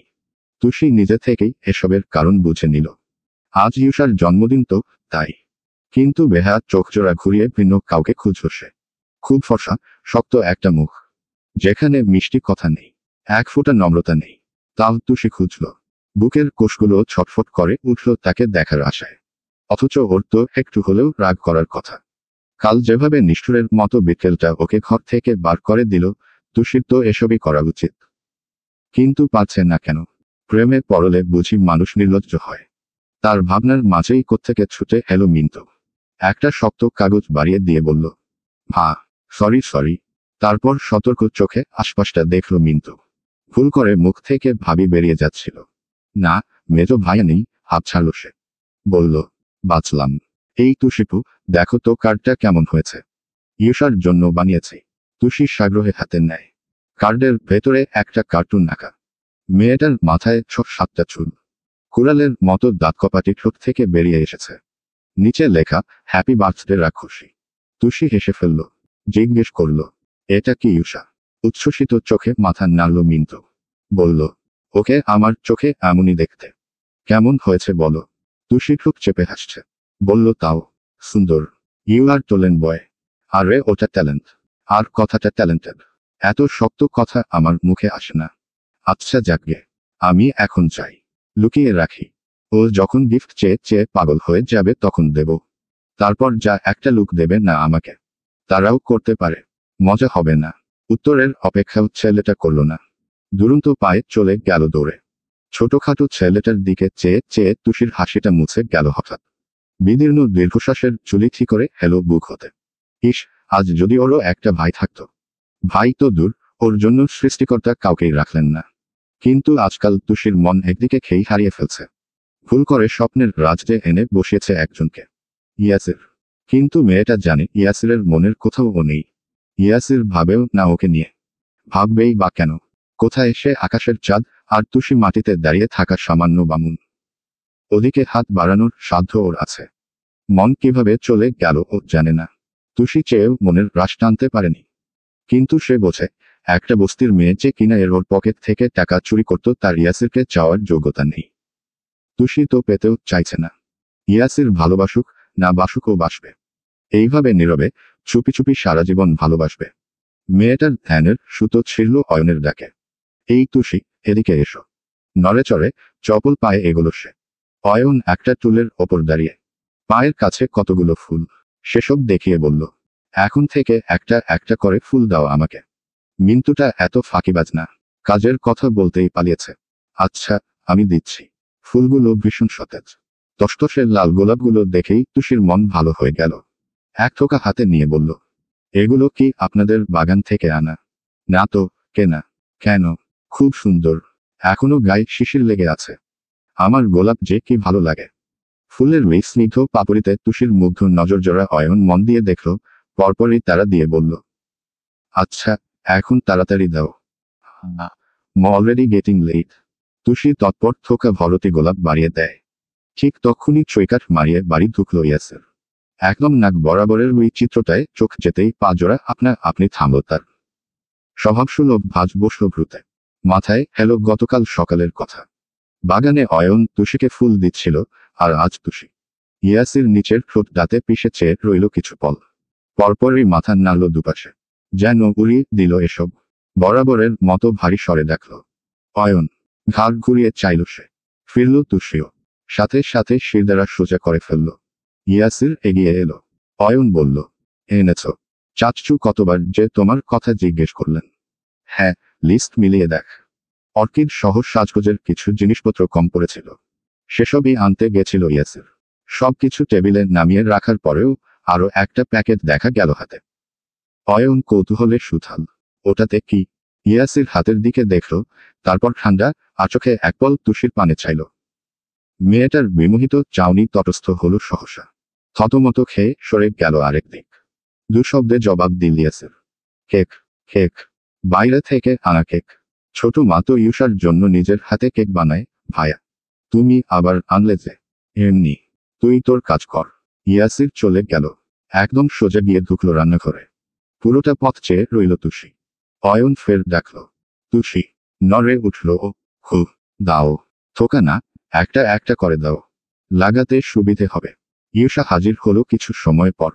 গায়ে টুকটুকে লাল জামা। সাজগোজ শূন্য। তুষি অয়নকে দেখে সোজা এখানে এসে দাঁড়ালো ও। অয়ন ওকে দেখেনি। ইউষা ফিসফিস করে বলল, আমি দিই। তুষি মুচকি হেসে মাথা নাড়ল। ফুলগুলো ওর হাতে দিয়ে বিদে নিল আস্তে করে। অয়ন কাজে ব্যস্ত। ওভাবেই বলল, বাড়িতে তো আজ অনুষ্ঠান। তুমি এখনো তৈরি হওনি যে? ইউষার নিভু স্বর। কি পরব? অয়ন বলল, শাড়ি পরবে। শাড়ির মতো সুন্দর পোশাক আর আছে? তারপর ওপাশ ফিরেই মাথা নুয়ে হাসল অয়ন। চোখের পর্দায় ভেসে উঠল সেদিনের সেই মুহূর্ত। প্রথমবার তুষির শাড়ি পরে ওর সামনে এসে থামা। কিন্তু অধৈর্য চিত্তে প্রশ্ন করল ইউষা, তোমার শাড়ি অনেক পছন্দ অয়ন ভাই। চমকে পিছু ফিরল ছেলেটা। হোঁচট খেল ইউষাকে দেখে। তাড়াহুড়ো করে তাকালো চারিদিক। ইউষা বলল, কাকে খুঁজছ? অয়ন নিজেকে সামলায়। হেসে মাথা নাড়ে দুপাশে। ইউষার অত শত ভাবার ইচ্ছে নেই। অয়ন কাছে থাকলে বিশ্ব ভুলে যায় সে। হেসে ফুল বাড়িয়ে দিল মেয়েটা। অয়ন নিষ্প্রভ চিত্তে নিল, টানেলে লাগাতে লাগাতে আরেকবার দেখল আশপাশ। 2 মিনিটেই কোথায় গেল তুষি। তুষি রান্নাঘরের দরজার এক কোণে এসে দাঁড়িয়েছে। মাথাটা নুয়ে উকি দিয়ে দেখছে ভেতরে। এ বাসায় নতুন বুয়া রাখা হয়েছে একজন। রেশমির মতোই কম বয়সী মেয়ে, নাম আসমা। রেশমির মা অসুস্থ। মাস কয়েকেও তার ফেরার সম্ভাবনা নেই। আসমার সাথেই কথা বলছিল ইয়াসির। ভীষণ গুরুতর ভঙ্গিতে বোঝাচ্ছে কিছু। তুষি শুনতে না পেলেও ওর মনোযোগ তাতে নেই। উকিঝুঁকি দিয়ে মেয়েটা কেবল ইয়াসিরকেই দেখছে। পরনে সাদা শার্ট, খোঁচা খোঁচা দাড়িগুলো নতুন করে ট্রিম করিয়েছে বোধ হয়। উফ, তার উপর জিম করা শরীর। একেবারে তুষির স্বপ্নের সালমান খান। মেয়েটা দুহাত বাড়িয়ে বিড়বিড় করল, স্যার কি জো সারসে বো ধীরে ধীরে। পাগাল হুয়া রে মাই ধীরে ধীরে। আচমকা দেখল ইয়াসির আসছে। সঙ্গে সঙ্গে সোজা হয়ে রোবটের মতো দাঁড়ালো মেয়েটা। যেন ও কিছু জানেই না। পৃথিবীতে ওর মতো ভদ্র দুটো নেই। ইয়াসিরের মুখভঙ্গি একই। তুষিকে দেখেছে, কিন্তু চেহারায় প্রভাব পড়েনি। পাশ কাটাতে গিয়েও থামল হঠাৎ। ফিরে চেয়ে বলল, শোনো। তুষির কাছে এসব অনাকাঙ্ক্ষিত ডাক। তড়িৎ চোখ তুলল মেয়েটা। ইয়াসির পকেট 2 হাত গুয়ে দাঁড়ালো। একটু হলেও মুগ্ধতার তোরে অন্তপথে ধাক্কা লাগলো তুষির। অথচ ইয়াসির বলল, তোমার মুক্তির দিন আসছে। Let start the countdown. তারপর চলে গেল সে। তুষি আগামাথা কিছুই বোঝেনি। হতবুদ্ধি বনে চেয়ে চেয়ে ভাবল, কিসের মুক্তি? কোনোভাবে কি ইয়াসির ওকে তালাক দেয়ার কথা বোঝালো? ইউষার আজকের জন্মদিন বিগত বছরগুলোর সীমায় আটকে থাকতে পারল না। আর না হলো ওর সাদামাটা সেজে কেক কাটাকাটি। মায়ের আলমারি থেকে বেছে বেছে সবচেয়ে সুন্দর শাড়িটা পরল সে। রেশমের মতো নরম চুলগুলো খুলে রাখল পেছনে। দুহাত ভরতে চুরি জানান দিল, এসব কারো নিবেশন পাওয়ার চেষ্টা। যেখানে অয়ন ভাই নিজে মুখ ফুটে বলেছেন শাড়ি ওনার পছন্দ, সেখানে ইউষা না পরে থাকবে কি করে? ফোলা গাল দুটোয় এক প্রস্থ লজ্জা, আর চোখজোড়ায় দুর্দান্ত আশা নিয়ে মন ভরে সাজল সে। কপালে টিপ পরে ভালো করে দেখল আয়নায়। সুন্দর লাগছে। অয়ন ভাই পছন্দ করবেন তো? ওনার ওই আশ্চর্য সুতনু মুখটা আদৌ হবে একটু? ইউষা মাথা নামিয়ে হাসল। কুণ্ঠায় নুয়ে পড়া কলমি লতার মতো হাসি। আচমকা ঘাড়ের ওপর তপ্ত কিছু শাস্তি করে পড়ল তক্ষুনি। দেহ শিরশির করা অনুভূতি নিয়ে চমকে চোখ তুলল মেয়েটা। অয়ন দাঁড়িয়ে আছে আয়নায়, ঠিক ওর পেছনে, শরীরের খুব কাছে এই থাকা। বিস্ময়ে আকাশ থেকে মাটিতে থুবড়ে পড়ল ইউষা। ঠোঁট চিরে বেরিয়ে এলো অস্ফুটে, অয়ন ভাই। মানুষটা হাসল একটু। প্রেমিকার মনে কাঁপন ধরানোর মতো আলোড়ন তোলা হাসি। তরুণীরা বিস্মিত দৃষ্টির পানে চেয়ে গান ধরল হঠাৎ। আয়নাতে ওই মুখ দেখবে যখন, কপালের কালো তিল পড়বে চোখে, ফুটবে যখন ফুল বকুল শাখে, ভ্রমর যে এসেছিল জানবে লোকে। বলতে বলতে তার বলিষ্ঠ 2 হাত শীর্ণ শরীরটা পেছনে থেকে জড়িয়ে নিল বুকে। সেই ছোঁয়ায় পৃথিবীটাও একচোট কেঁপে উঠল ইউষার। হতবাক, নিস্তব্ধ হয় মেয়েটা। এসব সত্যি? এই স্পর্শ, এই ঘনিষ্ঠতা এমনক সত্যিই ঘটছে? এসব যে ভীষণ কাঙ্ক্ষিত হলেও এক্ষুনি অপ্রত্যাশিত ওর কাছে। অয়ন ভাই কবে থেকে ওকে? বিভ্রান্ত চোখ দুটো ফের আয়নায় ফেলল ইউষা। অয়নের ওই মুগ্ধ চাউনি যেন লজ্জার বান। তার উপর ঠোঁট ফুরে বেরিয়ে আসা গানে প্রখর লজ্জায় বুধ হল সে। বুকের ধুকপুক গতির সাথে চিবুক নামিয়ে নিল গলায়। অয়নের হাতের বাঁধন আরো শক্ত হল। যেন কবুতরের মতো ক্ষুদ্র মেয়েটাকে গায়ের সাথে টুকিয়ে ফেলতে চাইছে। পুরুষালী লম্বা দেহ নামিয়ে এনে ইউষার কাঁধে থুতনি রাখল অয়ন। মেয়েটার শ্বাসরুদ্ধকর দশা হলো এবার। রক্তস্পন্দন অবধি থেমে এলো বোধ হয়। শিউরে উঠল অনুভূতির সবটুকুনি। অয়ন তখনও গাইছে, জানি না এখন তুমি কার কথা ভাবছ, আনমনে কার ছবি চুপি চুপি আঁকছ। তুমি কি তারে ভালোবাসবে? ধরা যদি দেয় সে এক পলকে, দেখবে যখন তারে অবাক চোখে, 2 হাতে নয়ন কি গো রাখবে ঢেকে। আয়নাতে ওই মুখ দেখবে যখন, তারপর নিশ্চুপ সবকিছু। ইউষার ঘন নিঃশ্বাস ছাড়া কোথাও আর কিচ্ছুটি নেই। মেয়েটা ওই মাদক চোখে চোখ রাখতে পারল না। একবার নামাল, ফের তুলল। মিনিট কয়েকের এই সুখের সাথে হিমশিম খেতে এমনই করল শুধু। ফের নিচু মুখটা তুলল ইউষা। দর্পণে ফেলে দেখতে চাইল ওর সেই প্রিয় সুতনু আদলের মালিককে। নিভু দৃষ্টি চমকে উঠল অমনি। চট করে পিছু ফিরল ইউষা। গোটা ঘর ফাঁকা পড়ে আছে। কোথায় অয়ন? কিসের অয়ন? এসব তাহলে কল্পনা? ইউষা চোখ খিচে জিভ কাটল সবেগে। মাথায় চাটি মেরে হাসল নিচেই। লজ্জায় হাঁসফাঁস করে বলল, ছি রে ইউষা ছি। অয়ন ভাই এখনো ঠিকঠাক করে সিগন্যালি দিলেন না, আর তুই কোথায় চলে গেলি? ইউষার এখন কুণ্ঠায় মর্মর দশা। সেই তোরে আয়নায় তাকাতেও কষ্ট। ওটাও নিশ্চয় ওকে নিয়ে মজা নেবে এখন। ইস, কি বাজে একটা ব্যাপার হয়ে গেল, বিকেল বেলা জলজ্যান্ত মানুষ নিয়ে এমন উদ্ভট স্বপ্ন দেখে ফেলল সে।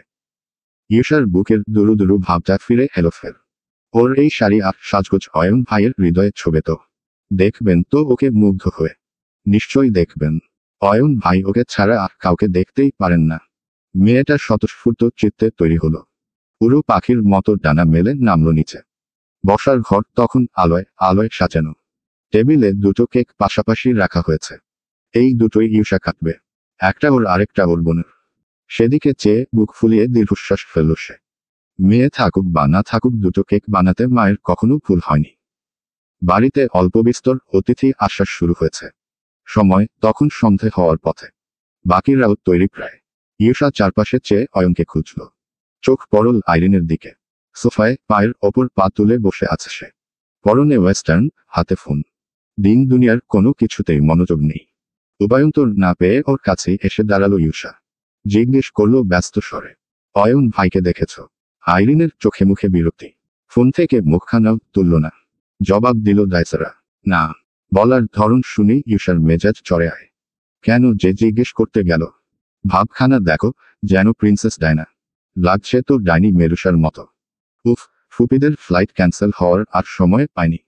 না হলে গতকালই ওনারা পৌঁছাতেন। আর এই যন্ত্রণাটা বিদায় হয়ে যেত। হ্যাঁ তো। তুষি হাজির হলো তখনই।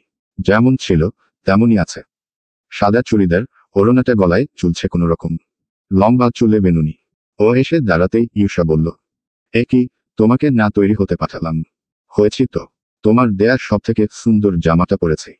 আরে, এটা তো পুরনো। আমি না তোমাকে নতুন একটা দিলাম? ওটাতে গা কুটকুট করছে। ইউষা অতিষ্ঠ হয়ে বলল, উফ তুষি, জামায় ভারী কাজ থাকলে ওরকম একটু হয়। এক ফোঁটা সাজুনি দেখছি। একটা টিপ অন্তত পড়তে। তুষির কণ্ঠে অনীহা। ওসব আমার ভালো লাগে না। সে যে কি করব? আমাকে কে দেখবে? তারপর বিড়বিড় করল মনে মনে, বিটকেলটা তো তাকাই না। আমাকে দেখলে যদি কানা হয়ে যায় সেই ভয়। ইউষা বলল, আচ্ছা ছাড়ো। অয়ন ভাইকে দেখেছ?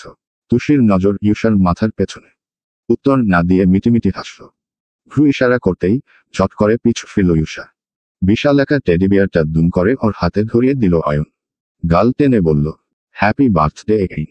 ইউষা ভরকে গেলেও বিস্ময়ের এই ধাত তার ভালো লাগার কাছে কিছুটি নয়। বুকখানা ভরে এলো মেয়ের।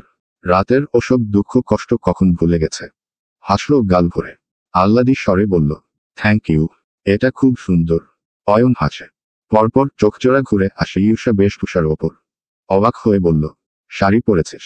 মাই গুডনেস, সুন্দর লাগছে তো। ইউষার স্বর আনমনা। কেমন করে সুথাল। কতটা সুন্দর। বুড়িদের মতো সুন্দর। এটা কেমন প্রশংসা। ইউষা ঠোঁট ফোলাল। দুজনের খুনসুটিতে মাথা নুয়ে হাসল তুষি। শাড়ি পরা ইউষাকে অয়নের পাশে কি দারুণ লাগছে। মনে হচ্ছে দুজন যেন দুজনের জন্যই তৈরি। আচ্ছা, বিটকেলটার পাশে দাঁড়ালে ওকেও কি এতটা দারুণ লাগে?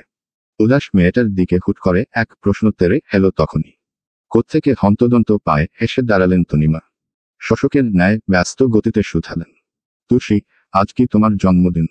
ব্যাস, কথাবার্তা থেমে গেল সবার। ইউষা, অয়নের সাথে সাথে অবাক হলো মেয়েটাও। যেন হতভম্বতার তোরে গড়িয়ে পড়ল মাটিতে। মৃদু স্বরে সুথাল, আপনি কি করে জানলেন? ফ্রিজে কেক দেখলাম।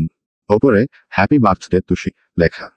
বুয়াকে জিজ্ঞেস করতেই বলল, সার্থ নাকি এনেছে? তুষির চোখ শৃঙ্গে।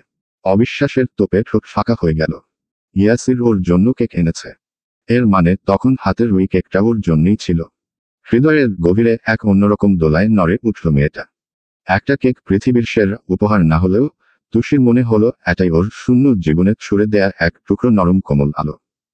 মানুষটার তবে মনে ছিল ওর জন্মদিনের কথা। আচমকা কেমন অবান্তর স্বপ্ন আর প্রশ্নের ছটায় ভেতরটা ছেয়ে গেল তুষির। ইয়াসির কেন জন্মদিন মনে রেখেছে? কেন কেক এনেছে? কেন এত আগ্রহ তার? শুধু কি এসব দায়িত্ববোধ? কোনোভাবে ওই পাথুরে মনের খোলস ছিঁড়ে নিলে ভেতরে তুষি নিজেকে দেখতে পাবে না তো। মেয়েটার ধ্যান ছুটল ইউষার বাহু ধরে ঝাঁকানোতে। কেমন অধৈর্য গলায় জিজ্ঞেস করছে, এই তুষি, কি হলো? তোমার আজ সত্যিই জন্মদিন? অয়নেরও একই প্রশ্ন, বিমূঢ় সে নিচেও। তোমার জন্মদিন, বলনি কেন আমাদের? তনিমা বললেন, সেটাই তো। কেন বলনি? ইউষা বলল, আমাকে অন্তত একবার জানাতে পারতে। কাল রাতে যখন ঘরে এলে তখনও বললে না। তুষির জবাব এলো নিভু স্বরে, কাল রাতে তোমাকে বলতেই গিয়েছিলাম, কিন্তু তুমি কাঁদছিলে দেখে। ইউষা খুব আক্ষেপ করে বলল, ইস, কেন কাঁদলাম আমি? আমি না কাঁদলে তুমি জানাতে। আজকে তাহলে আমরা সেম সেম জামা পরতাম, টেবিলের ওখানে তোমার নামও লেখা হতো। তুষি কিছু বলতেই যাচ্ছিল, কথা শুরুর আগেই চট করে জড়িয়ে ধরল ইউষা। শুভ জন্মদিন তুষিরানী, আমাদের কত মিল দেখেছ। তিলও একই জায়গায়, আবার জন্মদিনটাও একই তারিখে, 28শে এপ্রিল। তুষি হাসল। ততক্ষণে রান্নাঘর থেকে পায়েস নিয়ে ছুটে এসেছেন তনিমা। উদ্বেগ নিয়ে বললেন, নাও দেখি, হা করো, হা করো। তুষির অপেক্ষায় না থেকেই জোর করে এক চামচ পায়েস মুখে তুলে দিলেন তিনি। আইরিন আর টিকতে পারল না এখানে। বিরক্তিতে গা জ্বলে যাচ্ছে, নাকমুখ কুচকে ঘরে চলে গেল। তুষি পায়েস খেতে খেতে মুগ্ধ চোখে হাসল। কাল রাত থেকে করে আসা ওর সকল মন খারাপ একটা ফানুসের মতো উড়ে গেল সুদূরে। কে বলল ওর কেউ নেই? এই যে এরা, তনিমা, ইউষা, এরা ওর কত আপন। অয়ন জিজ্ঞেস করল, আচ্ছা তুষি, ভাইয়া তোমার জন্মদিনের কথা কি করে জানলো? আর জানলেও আমাদের কাউকে জানায়নি কেন? তুষির মাথায়ও একই কথা। হঠাৎ মনে পড়ল, সেদিন রাতে ইয়াসের ভর্তির জন্য ওর জন্মতারিখ জিজ্ঞেস করেছিল। কি আশ্চর্য, অতদিন আগের কথাই তবে উনি মনে রেখেছিলেন। তুষির শব্দ গজিয়ে ওঠা সন্দেহ যেন বিশ্বাসের রূপ নিল এবার। তবে কি বিটকেলটাও ওকে ভালোবাসতে শুরু করেছে? তাহলে কিসের মুক্তির কথা বলে গেল তখন?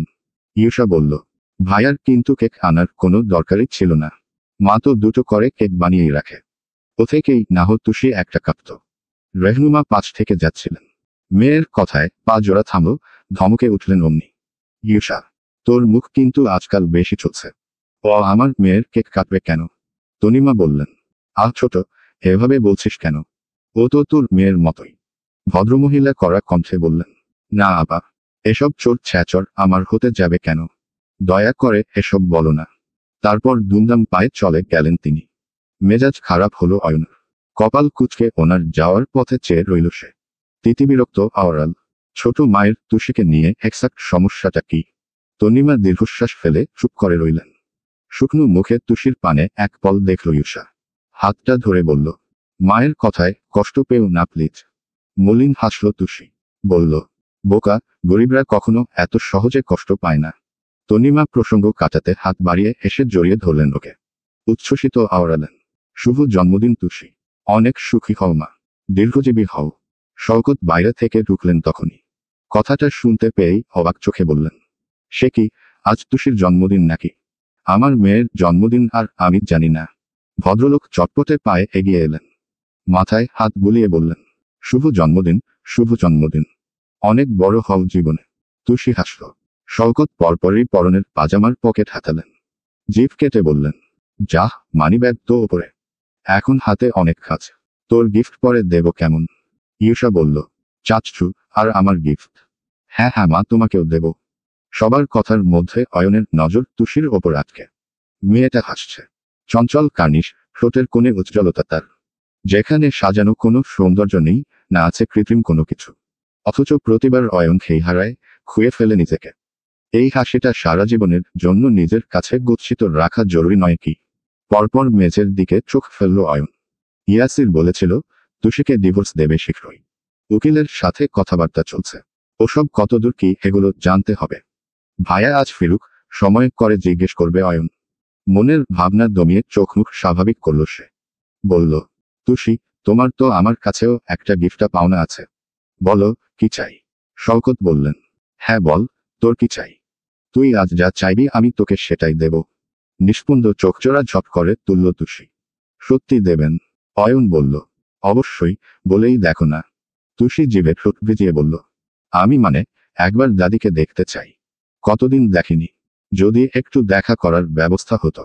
তনিমা বললেন, কিন্তু তুষি, স্বার্থ যদি শুনে খুব রাগ করবে। শত হলেও তুমি ওর স্ত্রী, ওর ওপর দিয়ে আমরা এত বড় সিদ্ধান্ত নিই কি করে? অয়ন শক্ত গলায় বলল, কিসের সিদ্ধান্ত মামুনি? ভাইয়া তো আর এই সম্পর্কটা মানে না। তাহলে এসবে ওকে টানছ কেন? ও তুষিকে বাড়িতে এনেছে, রেখেছে, পড়াচ্ছে, ব্যাস ওর দায়িত্ব এই অবধি। এখানে ওসব স্বামী স্ত্রী শব্দ আসছে কেন? তুষি যখন চাইছে, তখন ওর দাদির সাথে ওকে আমি দেখা করাবো।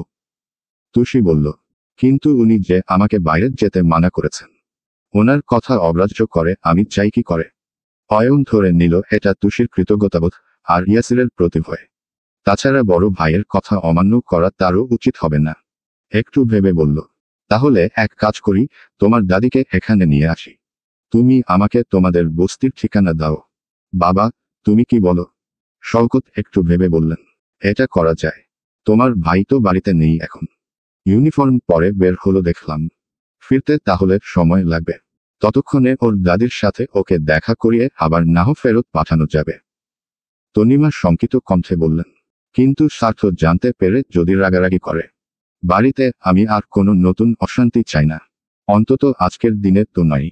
এমনি ছোট আর সাইফুলের মনের অবস্থা ভালো না। মায়েরও মন মেজাজ খারাপ রোকসানার আশা ক্যান্সেল হয়ে যাওয়াতে। এর মধ্যে তুষিকে নিয়ে আবার। অয়ন বলল, কিচ্ছু হবে না মামুনি। ভাইয়া এনাফ ম্যাচিউরড। আমার মনে হয় না এত সামান্য ব্যাপার নিয়ে রাগারাগি করার মতো কাজ করবে। তুষি, তুমি আমাকে ঠিকানা দাও, আমি যাচ্ছি। তুষির মনে ভয়, ইয়াসির যদি সত্যি রাগ করে। আবার এতদিন পর দাদিকে দেখার লোভটাও সামলে রাখতে পারল না।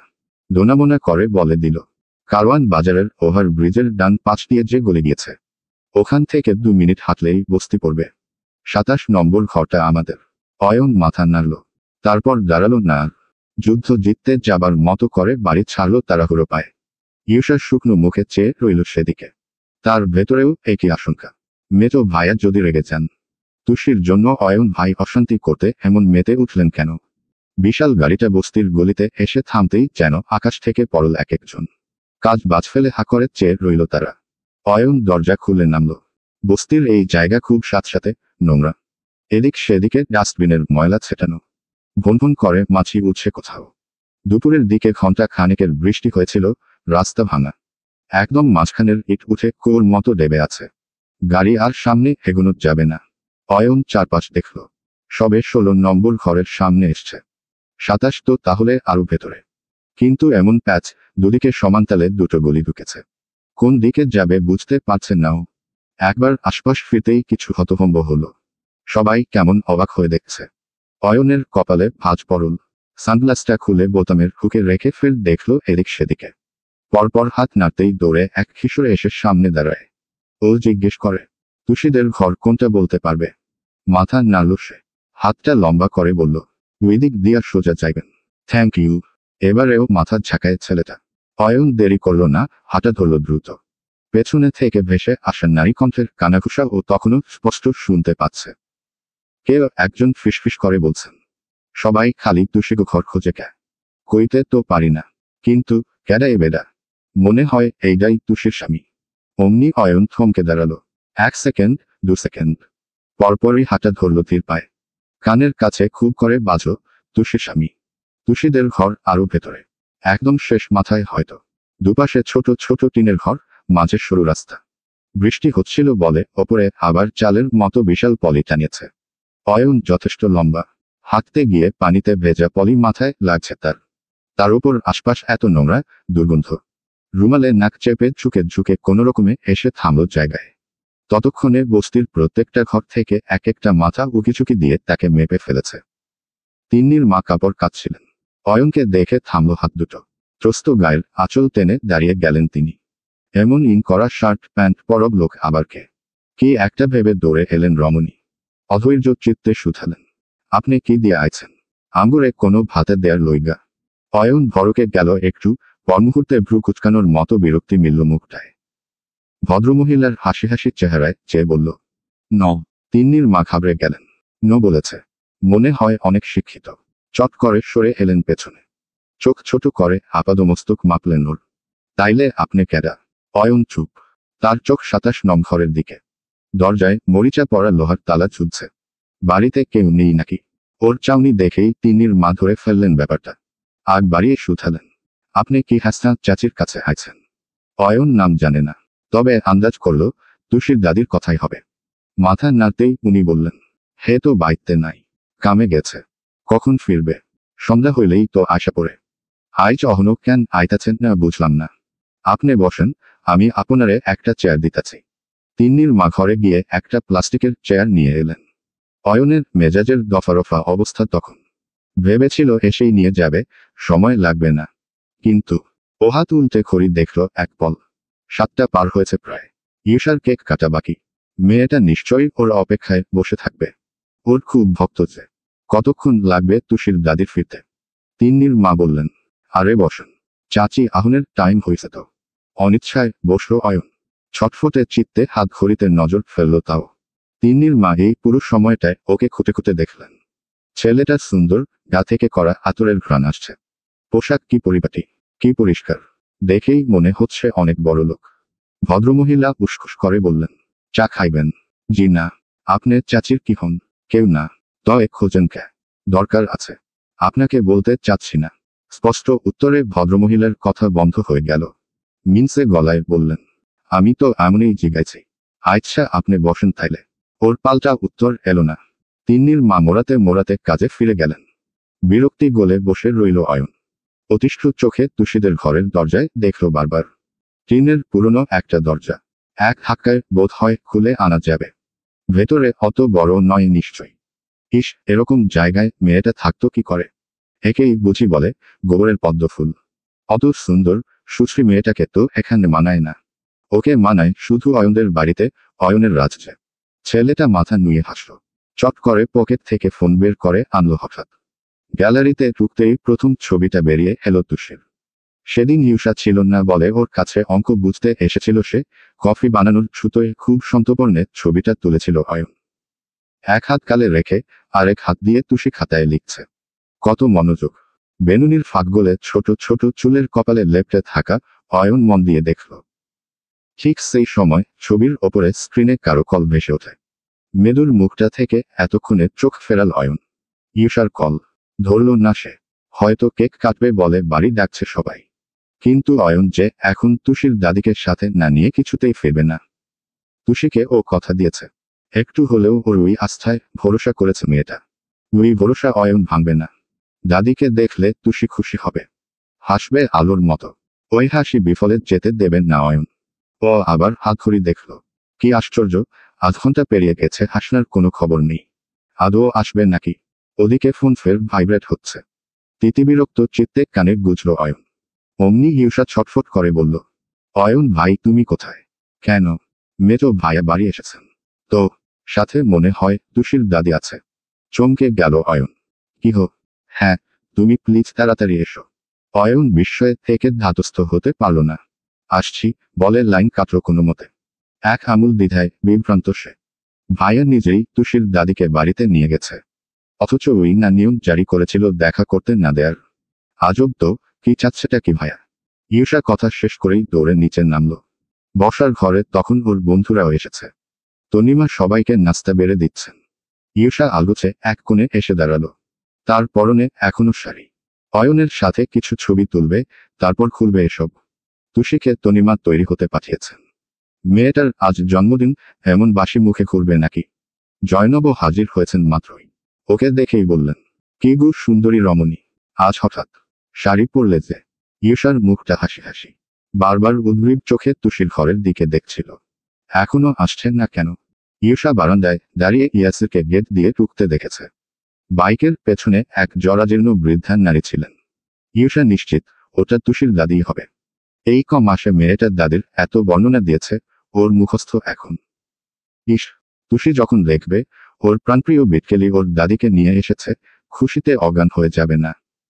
রেহনুমা কপাল কুঁচকে বললেন, কি রে, তোর দিদুন কি বলেছে শুনিসনি? নড়ে উঠল ও। হু, হ্যাঁ শুনেছি তো।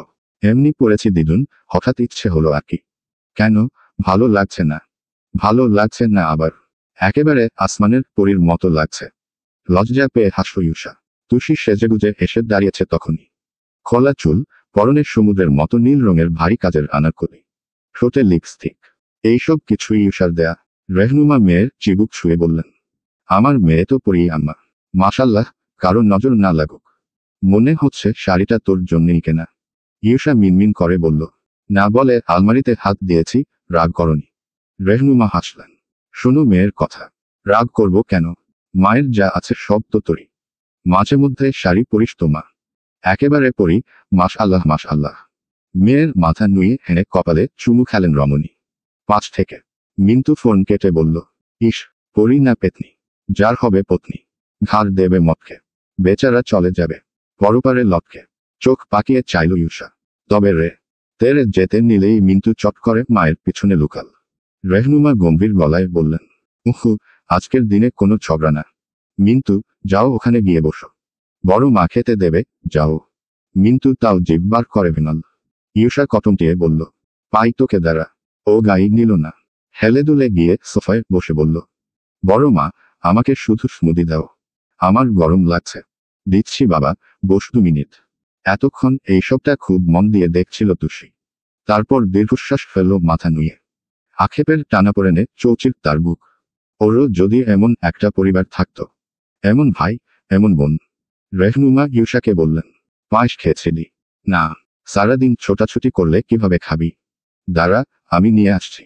মিষ্টি ভালো লাগে না আমু? খাবো না। রেহনুমা মন খারাপ করলেন। কত যত্ন করে বানালাম, খাবি না? ইউসা পরাস্ত কণ্ঠে বলল, আচ্ছা যাও, নিয়ে এসো। ভদ্রমহিলা হাসলেন। রান্নাঘরের পথ ধরলেন তড়িঘড়ি করে। ওপর থেকে সফেদ পাঞ্জাবি পরে নেমে এলেন শওকত। হাতাটা গোটাতে গোটাতে বললেন, সাইফুল কোথায়? এখনো আসেনি? আমার আগেই না তৈরি হতে গেল? ওপাশ থেকে উত্তর আসার সুযোগ পেল না, তক্ষুনি চৌকাঠে পা রাখল ইয়াসের। তার ভারী কণ্ঠের আসুন শব্দটায় একযোগে ফিরে চাইল সকলে। তাকালো তুষিও। বলিষ্ঠ দেহ পার করে ওর নজর সোজা গিয়ে পড়ল পেছনের প্রোরায়। খুব আস্তে, ভয়ার্ত, বিভ্রান্ত পা জোড়া নিয়ে আসছেন তিনি। সাথে হা করে দেখছেন পুরো ঘর। তুষি হোঁচট খায় বিস্ময়ে। বুকের ভেতরটা সহধক করে কাঁপে। চিৎকার ছড়ে পরপর, দাদি! কিছু চমকালেন হাসনা। ভালো করে দেখতেও পারলেন না, তীরের বেগে এসে বুকের ওপর হামলে পড়ল মেয়েটা। রুগ্ন নারী ওই ভার নেয়ার সাধ্যে নেই। হেলে পড়ে যেতে নিলে চট করে হাতটা ধরে ফেলল ইয়াসের। শক্ত খুঁটির আশ্রয়ে হাসনাত ধাতস্থ হলেন। হেসে আগলে ধরলেন নাতনিকে। তুষির কিছু দেখার সময় নেই। দাদিকে দুহাতে সাপের মতো প্যাঁচিয়ে ধরেছে সে। জীবনে চোখ ফেটে যাকে প্রথম দেখা, যে ওকে বাবা মায়ের মতো বুক দিয়ে আগলেছে, সেই মানুষটার সাথে আজ 3 মাসের দূরত্ব। তুষি মন ভরে দাদির গায়ের গন্ধ নিল। পুরোটা সময় ওর পিঠে হাত বোলালেন হাসনা। মেয়েটা সরে এসে ভেজা স্বরে বলল, দাদি, কেমন আছো তুমি? অল গুড তো। হাসনার চোখে জল। হাসলেন তবুও। কতদিন মেয়েটার এমন ছোড়া ছোড়া ইংরেজি তিনি শোনেননি। মাথা নেড়ে বোঝালেন, ভালো আছি। পরপরই নজর পড়ল তুষির বেশভূষার দিকে। সেই কোকড়া আলুথালু চুলগুলো এখন তীরের মতো সোজা। পরনে আনারকলি, ঠোঁটে লিপস্টিক। ওড়নাও পড়েছে। বৃদ্ধা অবাক হয়ে বললেন, বু, তোর চেহারা কত বদলায় গেছে। বু, তুই জামা পিনছস? আমার বুড়ে কত সুন্দর লাগে আল্লাহ। একেরে চাঁদের মতন লাগে। তুষির শুকনো চোখে আকুলতা, সেই সাথে আনন্দ। হাসনা একটু কণ্ঠ চেপে বললেন, এইটা তোর শোর বাড়ি বু। অমনি শোনা গেল ইয়াসিরের পুরুষর। এটা ওর শ্বশুর বাড়ি নয়। ও শুধু এখানে ছিল। এবার আপনি এসেছেন, যাওয়ার সময় সাথে নিয়ে যাবেন। বাতাসের ঝটকায় জ্বলন্ত মোমের যেমন দম ফুরিয়ে যায়। ঠোঁটের হাসিটা ঠিক সেইভাবে মুছে গেল তুষির। নিয়ে যাবেন মানে? বিটকেলটা কি ওকে তাড়িয়ে দিতে চাইছে? তবে কি ওই সময় মুক্তি বলতে সত্যি উনি এসব বুঝেছিলেন? তনিমা এগিয়ে এলেন তখনই। হেসে বললেন, আসসালামু আলাইকুম। আপনি তাহলে তুষির দাদি? কত শুনেছি আপনার কথা। ওখানে দাঁড়িয়ে কেন, ভেতরে আসুন। হাসনা বেশ চমকালেন এত অমায়িক ব্যবহার দেখে। তনিমা বসতে বললেন কয়েকবার, কিন্তু অত চকচকে সোফাটায় এই ময়লা কাপড়ে বসার সাহস হল না প্রোরার। বিভ্রান্ত নজরে নাতির দিকে চাইলেন তিনি। তুষি বলল, বসো দাদি, কোনো সমস্যা নেই। Tushi here no fire. ইউসা হেসে ফেলল। হাসল বাকিরাও। ইয়াসির ঠোঁট ফুলিয়ে শ্বাস ফেলে টি টেবিলের কাছে এলো। নিজেই জগ তুলে পানি ঢালল গ্লাসে। তুষির ব্যাকুল চোখ বারবার তার পানে ঘুরছে। প্রহেলিকার তাণ্ডবে ভীষণ ফাঁকা লাগছে মাথাটা। ইয়াসির সত্যি ওকে দাদির সাথে পাঠিয়ে দেবেন না তো? তবে কি একটু আগে ভেবে রাখা তুষির ওসব ভাবনা অবান্তর ছিল? কেকটা কেবল শুধুই দায়িত্ববোধ। এতদিনে কি মানুষটার ওকে একটুও মনে ধরেনি? সবাই যে সারাক্ষণ বলে বেড়ায়, তুষি দেখতে সুন্দর। এই সৌন্দর্য তবে ইয়াসিরকে এক ফোঁটাও কাবু করতে পারল না। হাসনা হাতটা টানলেন তখনই। বু, আমার পাশে বউ। বুকের উত্তালতা চাপা দিয়ে ঠোঁটে হাসি টেনে বসল মেয়েটা। ইউসা ভ্রু নাচিয়ে বলল, কি তুষি, খুব দাদি দাদি করছিলে, এবার খুশি তো? তুষির ঠোঁটে মেকি হাসি ঝুলছে। উজ্জ্বল মুখ দেখে বোঝার উপায় নেই, ভেতরটা ছিঁড়ে যাচ্ছে দুঃসহ কোনো বেদনায়। হাসনা শুধালেন, উনি ক্যাডা? জবাবটা ইউসাই দিল। একেবারে পেছনে থেকে দুহাতে তুষির গলা জড়িয়ে ধরে বলল, আমি তুষির বোন। হাসনার হাস্যোজ্জ্বল চেহারা দপ করে নিভে গেল অমনি। টোক গিলে একপল ইউসাকে দেখে তুষির পানে চাইলেন। মুখের দশা লোকাতে কেমন করে হাসলেন তাও। প্রসঙ্গ কাটাতে আঁচলের তলা থেকে বের করলেন স্টিলের টিফিন ক্যারিয়ারের ছোট্ট বাটিটা। কণ্ঠে প্রফুল্ল হওয়ার চেষ্টা। বু, তর লইগা আমি সেমাই আনছি। খাবি না? খাবো দাদি। হাসনা সানন্দে বাটির ঢাকনা খুললেন। তক্ষুনি ওপাশের রান্নাঘর থেকে পায়েস হাতে বেরিয়ে এলেন রেহনুমা। তুষির মাথা ছাপিয়ে হাসনার চোখ ঠিক সেখানেই পড়ল। সঙ্গে সঙ্গে মুখের রং বদলে গেল তার। দৃষ্টি থমকাল, আটকে উঠল অন্তঃপট। কোত্থেকে আছড়ে পড়া বাজে যেন চৌচির হলো মাথাটা। বৃদ্ধার শীর্ণ হাত কাঁপে। দুম করে সেমাইয়ের বাটি খসে পড়ে মাটিতে। স্টিলের ঝনঝন শব্দে সবার মনোযোগ ঘুরে এলো হেথায়। তুষি ভ্রুগোছাল। হতবুদ্ধি বনে মেঝেতে পড়ে যাওয়া বাটিটাকে দেখল এক পল। জিভ নেড়ে কিছু বলতেও পারল না, আচমকা জ্ঞান হারিয়ে গায়ের ওপর ঢলে পড়লেন হাসনা। চলবে।